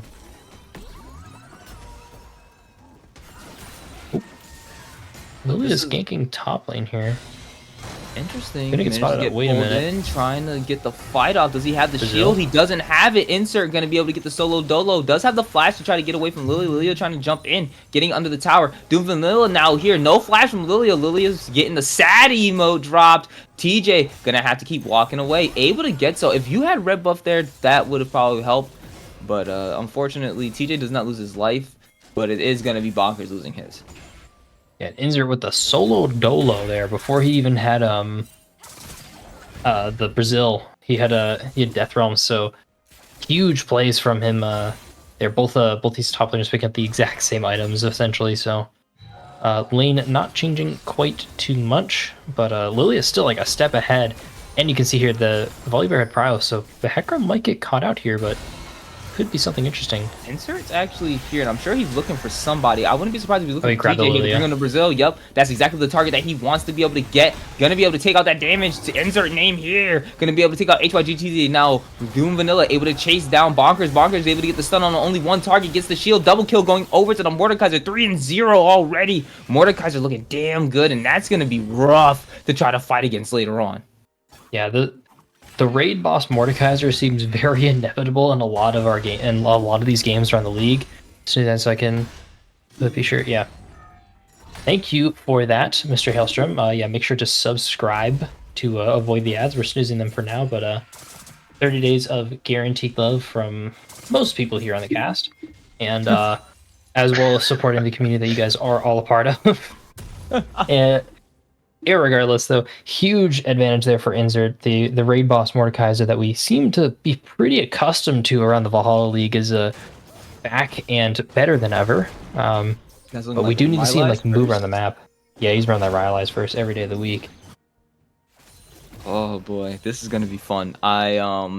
That was smart of him to be like, you know what, instead of fighting the Volibear, let me look at the 1/3 health TJ on the Lilia and let me take that to Brazil instead. It was crazy though, because you could see how Bonkers was trying to stack up on top of TJ to try to mess it up. He was trying to, yeah, but it was really nicely played by HYG to attempt to avoid that Brazil from happening, but it ultimately ended up with a double kill going over to Mordekaiser, and as you said, the raid boss we're so accustomed to is just gonna end up potentially reigning its ugly head. I'm really hoping to potentially see maybe something start to happen more in this mid lane, as we do start to see now. It seems that even though TJ was ahead of Hecarim, it seems that Doom Vanilla now is starting to get his footing back in this jungle.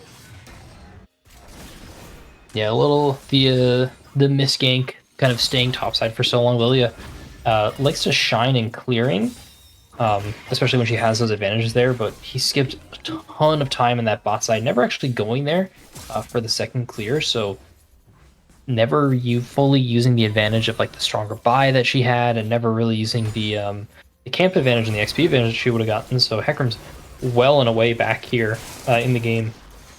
So jungle players, when you guys complain about your role not being impactful, just remember sometimes you do it yourselves by helping the stupid laners. Rip.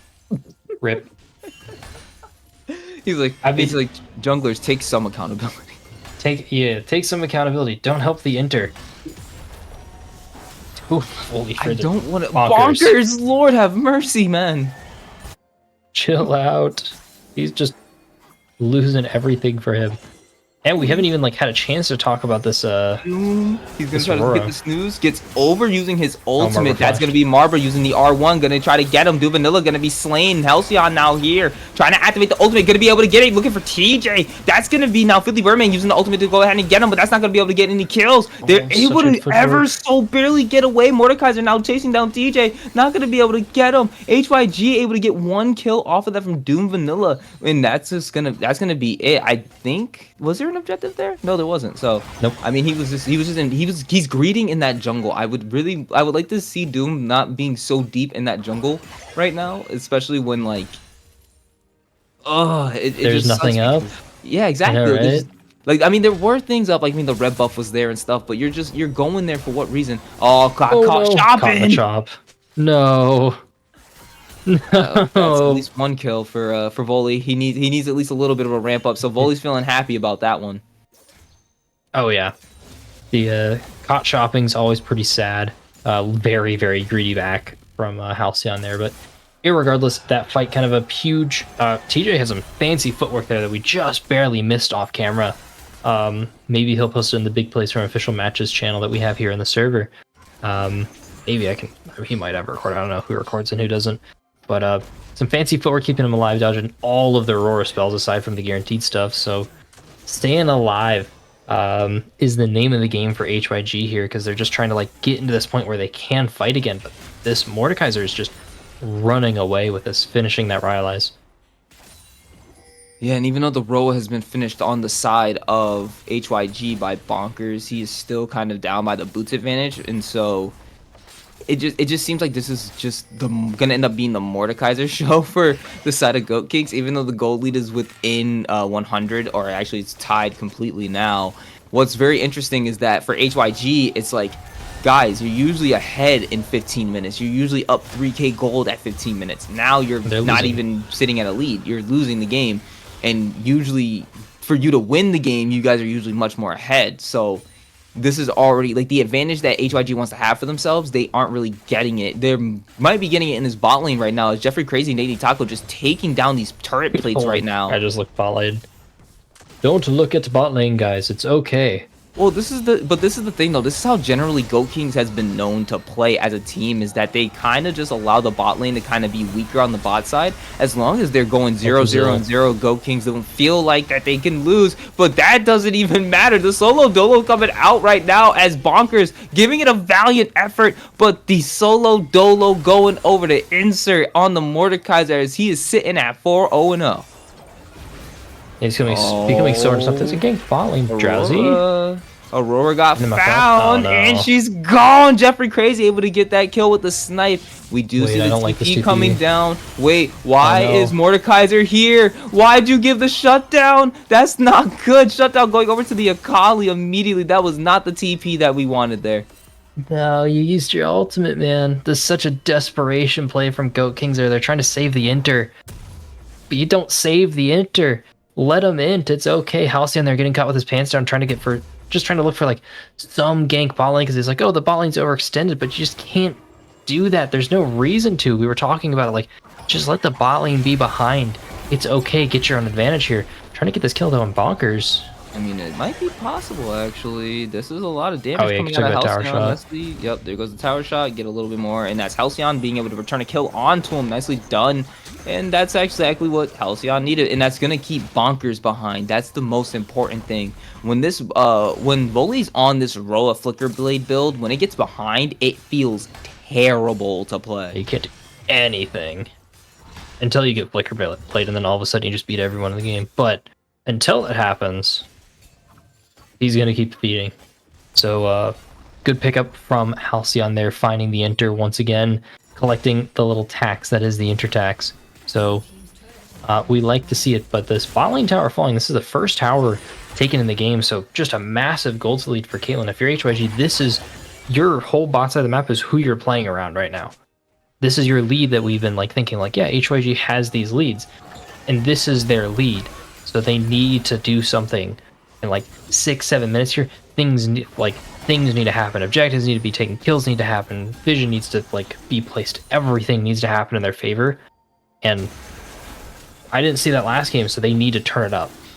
This time, Mordekaiser's actually down here. They're just allowing Halcyon to be the split pusher, as it seems like that's kind of the smart thing to do. Utilizing the Mordekaiser ultimate, or the Maokai ultimate, is going to be able to keep the rest of Goat Kings off of potentially getting this Drake, and that is going to be the Drake going over to the side of outside of HYG.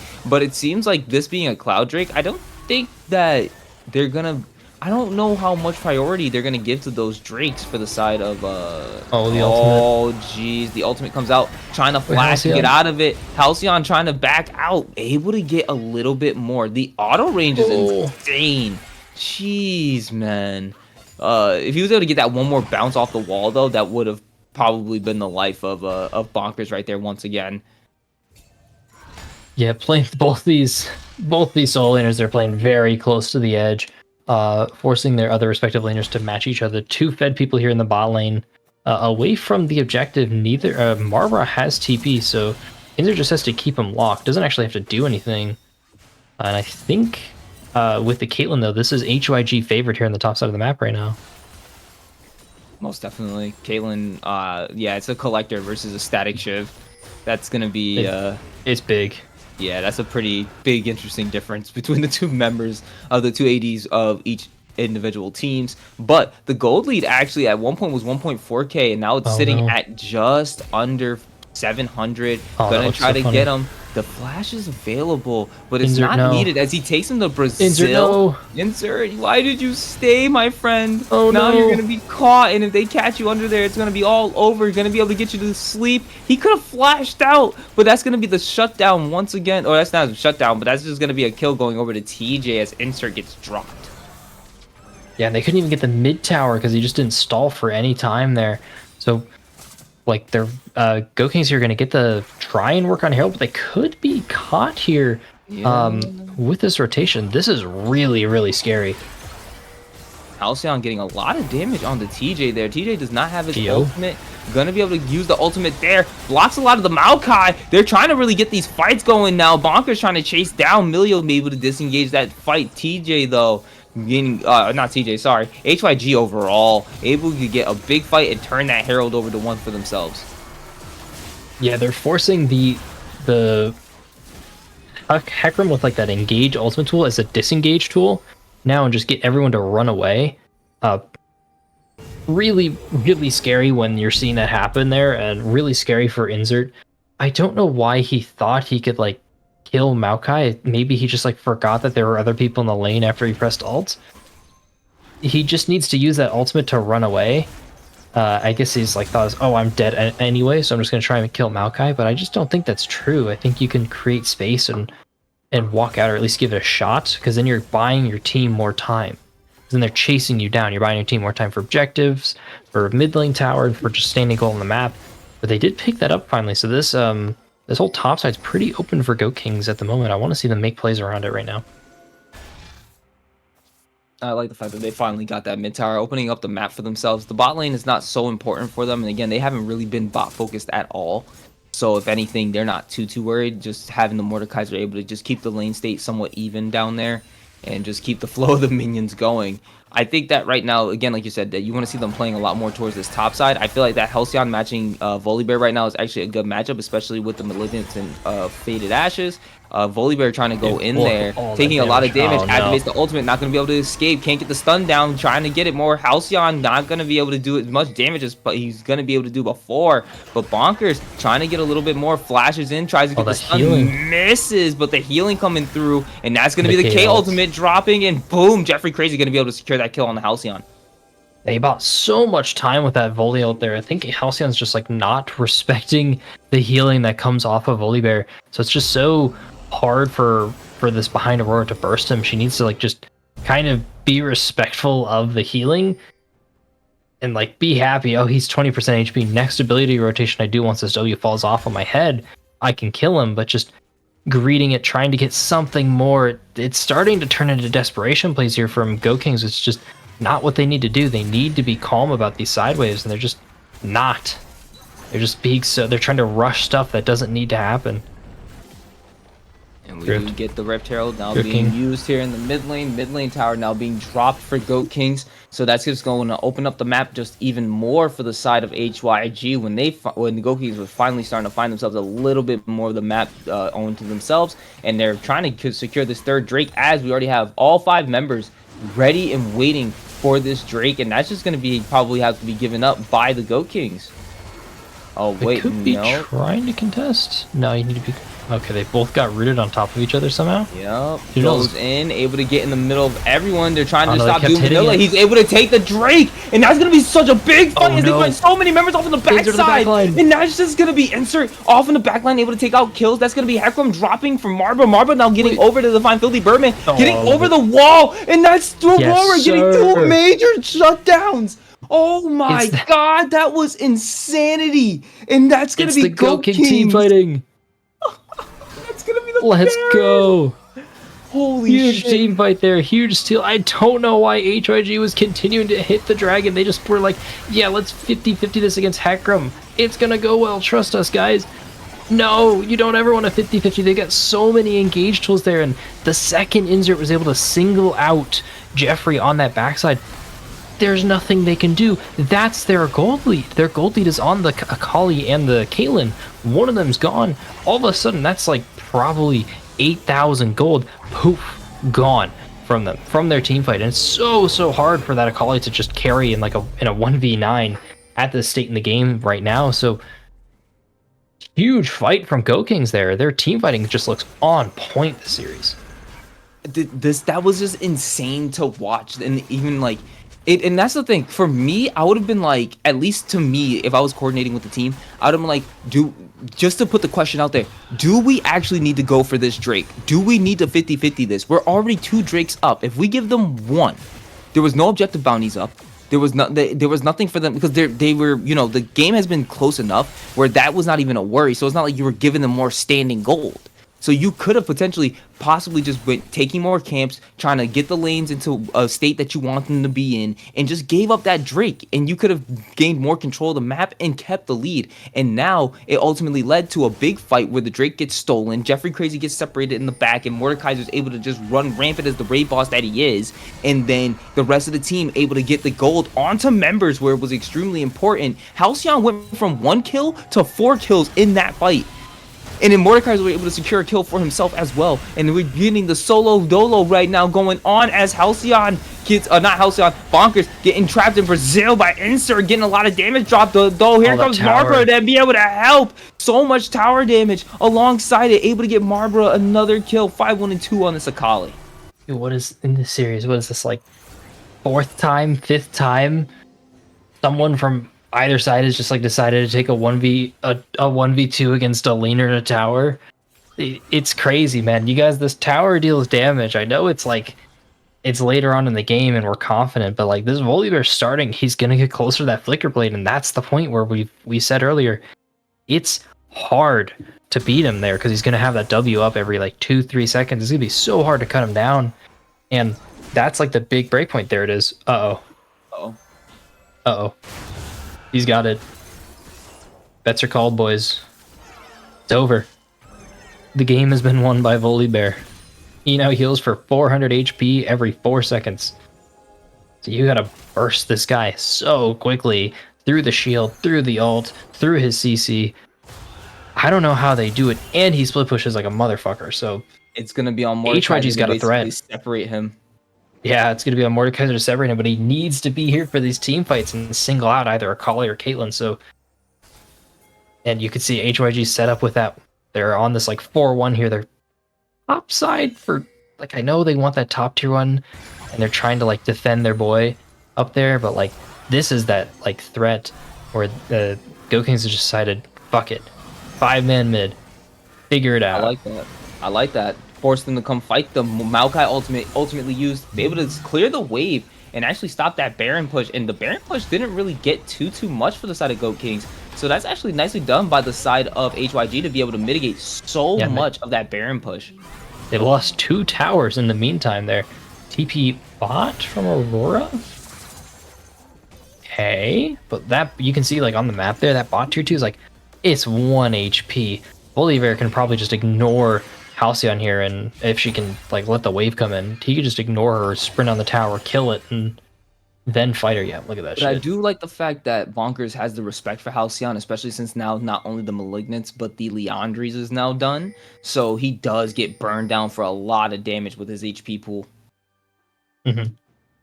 Hey, what do you know? There's a lot of high HP targets in this game, and we had 2 people that built percent HP damage items, and they're dealing damage. Congratulations, Go Kings.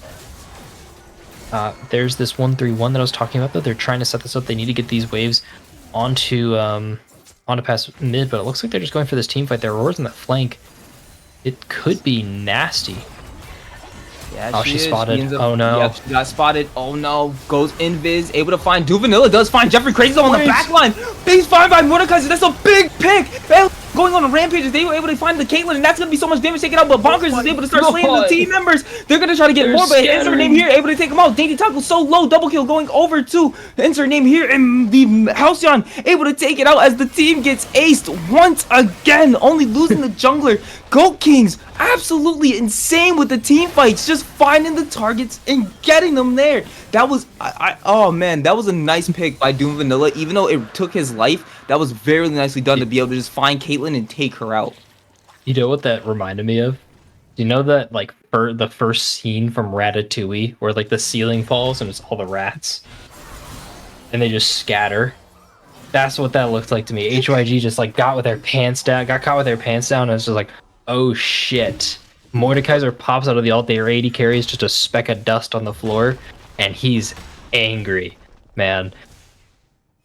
DK demolishing HYG in these team fights here. It looks impossible for them to team fight because they're just not setting up for these split pushes. Like, they're getting these waves and these spots, they're getting stuff, and they're just like, not, it's objective time. We got to be as 5. We got to hit this. It's like, no, you don't. That's their second dragon, man. Look at bot tier 2. It's fine. Sack someone. No matter how hard they try, they still can't get on top of Kai'Sa or Melio either. It's just absolutely crazy, the positioning that both Kai'Sa and Melio are playing with right now. Because every time you think like, oh, they're gonna get caught in a fight, Melio saves them with the healing coming out of Melio is absolutely insane. That's what I want to just point out. But at the same time, Beard is just playing this positioning very, very well. And this is another thing. Okay, this is gonna be the same type of Baron call from last time. They have to know that they're on the Baron, and if anything does happen here, if they try to engage the fight, they're just gonna immediately turn. Yeah, they're just gonna let them do it. Yeah, they're gonna let them just have it. They're too scared, frozen with fear. Oh, but Halcyon activated the ultimate, gonna try to get TJ, wasn't able to get him there, and instead they're gonna end up taking the Baron, and now almost 5k gold up for the side of Goat Kings. Now the real first surmountable lead of the entire game.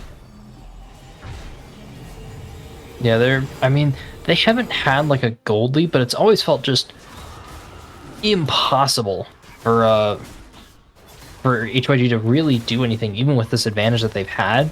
Like, it's been 2k, and like in the modern age, 2k is just like, it's not enough, and it's always been on like one person. Even like the same thing with Go Kings, they had like a big advantage on Mordekaiser here. So the ultimate they're being really used trying there on by both Halcyon, Maokai and Volibear. Holy. Forces his ult out. It's gonna force his flash out, but instead it's gonna be Jeffrey Crazy getting caught out in the mid lane. Filthy Birdman gonna be able to secure his first kill, or their first kill of the game, and that is, wow, that's just unfortunate. Where you guys try to get the pick on Halcyon, it ends up being 4 members dropping on your AD carry, and now it's just them pushing in the mid lane as Mordekaiser is now just pushing out this bot lane. I love this. It's just this is how they're playing the team fight now. The macro play is looking really good from Goat Kings at this point. Yeah, they're locked in here. They're confident in their team fights. They're confident in their split push. They know exactly what they're doing. You can see your Marvel's trying to wait on this flank. This is like the one chance, this 4v4 that is, or 4v5 is really strong from HYG, but that engage just stopped, and Insert's just standing in the middle of everyone in Brazil. Yep, he takes him to Brazil, getting TJ out of there, trying to get him taken back to the gray screen instead. But that's going to be Goat King Beard going on a killing spree as he gets drawn back in. Doom Vanilla able to take out TJ there, and the inhib's going to drop as Marble finds Halcyon, gets the shuriken, but not going to be enough as he tries to get back onto him. But Doom Vanilla going to take out the Akali, not going to be able to kill him. That's 3 members down for HYG. Jeffrey Crazy just trying to clear out the wave, trying to clear out the minions, and trying to clear out the other members, trying to make something happen. Not going to be able to do it. Actually takes a kill with the Collector. Going to be able to take out Halcyon, get the shutdown for himself, but it's not going to be anything as we do play. We're trying to pad the kill, or just trying to pad the stat points, but it's not going to be enough. Trying to kill him, but doesn't get it as they both go unkillable. Filthy Birdman and Goat King Beard as the series gets taken, and it's going to be Goat Kings winning it. I don't think I've watched a Goat Kings win before on cast. And I think like I'm approaching pretty closely on 1 year here in the league. I don't think I've actually seen one on cast. So, not to write anything off, congratulations to you guys. This is a fucking huge win for you guys against like some serious contenders in HYG there. This is a statement win for them. They figured out not just like a comp, but they figured out like a style of play that they need. They figured out exactly what works and what doesn't work. And Go King Beard hates being on cast. Well, I mean, like, I guess I remember that from last year, but regardless, like, huge game from them. They know how to team. I mean, it feels weird to say, but like they know how to team fight, and like some people don't have that skill. So props to them. Kind of looking into like a brief like MVP discussion for me. It's kind of hard to like think of just one off the top of my head, because like I could say you have like a case for Halcyon, you have a case for Doom Vanilla, you have a case for Insert, and I mean, like, I can't pick one in all honesty. Yeah, I between those two games, I'm having a real hard time making it. I might go for Insert particularly. Just based off performance on both the Cho'Gath and the Mordekaiser between both games, you weren't able to really stop them. Like I said, there's a big case for every single person having some type of MVP vote, but I do believe that I think my vote might go to Insert on this one. Mm-hmm. I think Insert had a super. It was a super like good series from him. Cho'Gath, as you mentioned, Cho'Gath was super useful. Kind of being that big frontline target. I think based on like, I don't know how their comms went, but I know like if I'm on that team, I'm gonna give it to Halcyon. Not necessarily like for anything he said, but just in terms of like morale. It looked really scary for a second in the game one until the Aurelia got that double kill, and I think like that alone was their driving factor for me. That that gave them like that confidence. There was like it was pretty shaky there, but you can see like the damage graphs didn't lie. Game one, yeah, Cho'Gath did so much more, but like Aurelia was the threat and did it super well game one, and game two still was a threat, was still eating up pressure, and was still playing super duper well. So I think my MVP vote's gonna go to Halcyon. But like Doom Vanilla also played super well. I see you, Pyro, in here. If you've got anything to add on to that. No, Well? I missed most of these games. I was playing Oh. tonight for once, and but yeah, Goat Kings picking up their second one of the season, pretty big. I think it brings them to 500 in week 4. Oh yeah.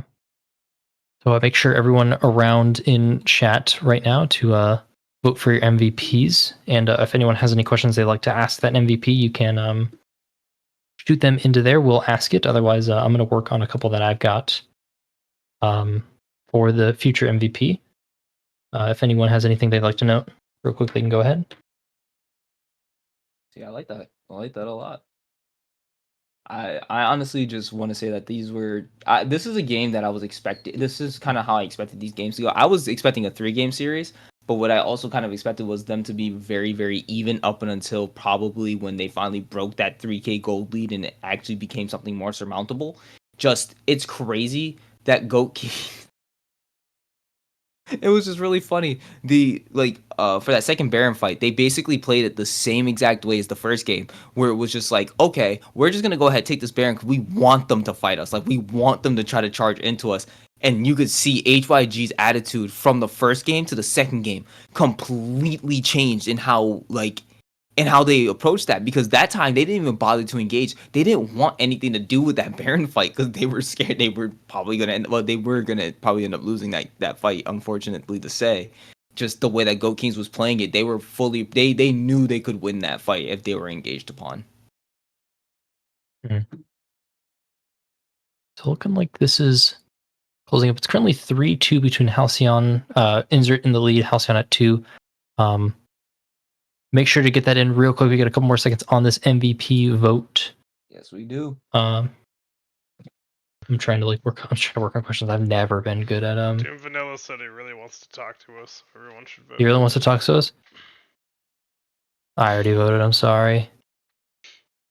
If looking like it's Insert one. If Insert doesn't want to step in, he can.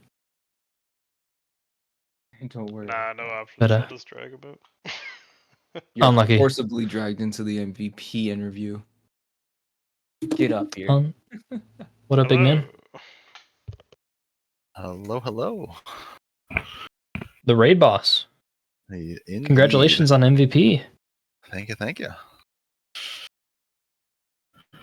I'm not good at questions. Fuck. It's like it's Yeah, an no. absolute worst thing to try to Yeah. ask the MVP questions. But let me ask you what inspired that the Cho'Gath pick for first game, because it just seemed like Halfling called it out where it was like we kind of thought it could have been a potential triple flex in some weird way. So was that like kind of the plan for the Cho'Gath, or was it just like, hey, I'm just gonna eat everything in I'm my blinded path? Cho'Gath. Let's go.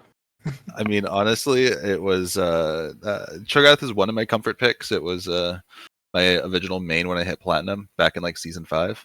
So it's just kind of one of those like Damn. comfort. I know everything about the champ and I can play it decent.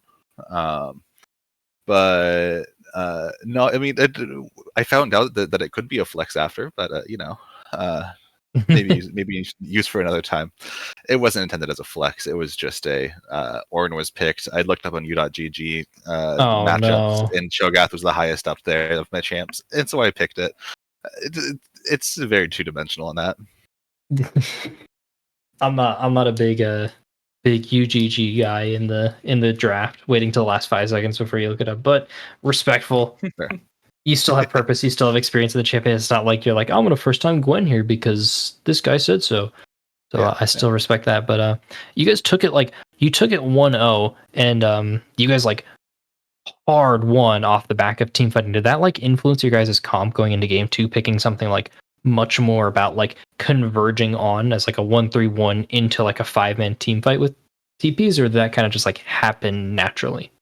I mean, that's the kind of draft that we should have had last week as well. Hmm. I think it's more so finding our spot as a more heavy team fighting team, and playing towards that. We have a lot of players who are very good at this at the scale, very good at ensuring that we can hit those team fights pretty hard, and so we just kind of played towards our strengths, and yeah, that was the main reason. That, and then also HYG also always tries to go early game. They try to go very hard on the rotations, the trying to make sure that they can build an early lead and then just stomp with that. So any amount of just uninteraction that we can possibly do until we hit like 2 items, we're gonna go for. The less that happens, the happier we are. Read them like a book. Got it. Dang. I mean, I think this is something that we've called out constantly about HYG is that they are a really good team fighting, or really good, not team fight, but early game like team, like how aggressive they are and how forward they like to push the envelope against other teams. But like you said, if you can like peel that pace back away from them, it allows you guys to really control the game a lot more. So if you don't mind me asking, at one point did you guys feel that you were really in the driver's seat for the games or the series in general? I mean, for both games, it was just it was from initial draft and just looking at, okay, when are we actually strong? What power, what items do we need in order to be able to say, okay, we can start to fight them. First game, it was 1 item for jungle mid, and then the rest of us was 2 item. Second game, it was mostly just 2 items. So it's just kind of looking at what are those power spikes. What is the point where we can say, okay, time to fight, time to mess them up? We finally hit our items, and then just playing specifically towards that. You'll notice in the second game, we tried to pull away from any fights that were happening until at least one of us had 2 items, if not multiple. It's also why for the third dragon there, I had to like try to get the waves and get it back off, trying to get that second item power spike before the dragon ever happened, and because of that, I was able to have be way too tanky in that fight, and we could just kind of snowball that fight from there. So I don't know. It's just identifying power spikes and playing specifically for them. Okay. That's Any other nice. questions, Athling?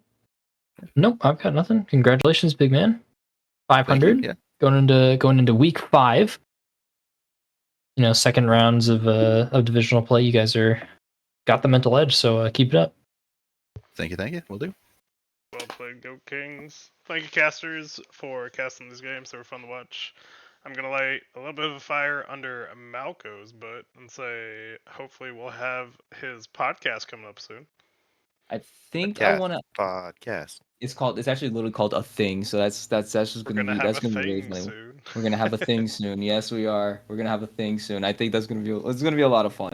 I'm gonna take a look at the matchups for next week, see if anyone is available at all to come on to the show for next week. Maybe get a guest host to come along with me, and we will see how that ends up going. I want to just test the waters real quick with the first episode, see what we can do. But aside from that, these was a damn good games to honestly to be able to cast and watch. It really at points HYG really felt as if they were going to be able to take it all the way, but I think right now Goat Kings is really getting their stepping, like they're getting their footing, not their stepping, they're getting their footing, and I think at this point they're just going to end up rolling some more teams, and I just want to say this, don't underestimate them just yet. For sure, for sure. Anybody else have anything they want to shout out before we end it? Captains, captain, no captains. If you are here watching, even though I know most of you guys are playing, I posted the Scrim Team VODs, the Scrim Team VOD from the last Scrim we had on Saturday, up in the streams. The video is up and live and actually working this time. Check it out. There's some gems there. 2 of them have actually been picked up because they performed admirably. So check that out and do stick around in the league and look out for anything that I post. Sounds good. Thank you again for helping out, getting the subs some eyes on them, helping people get picked up. Thank you everyone for watching. We'll catch you later, and everyone have a good night. Peace.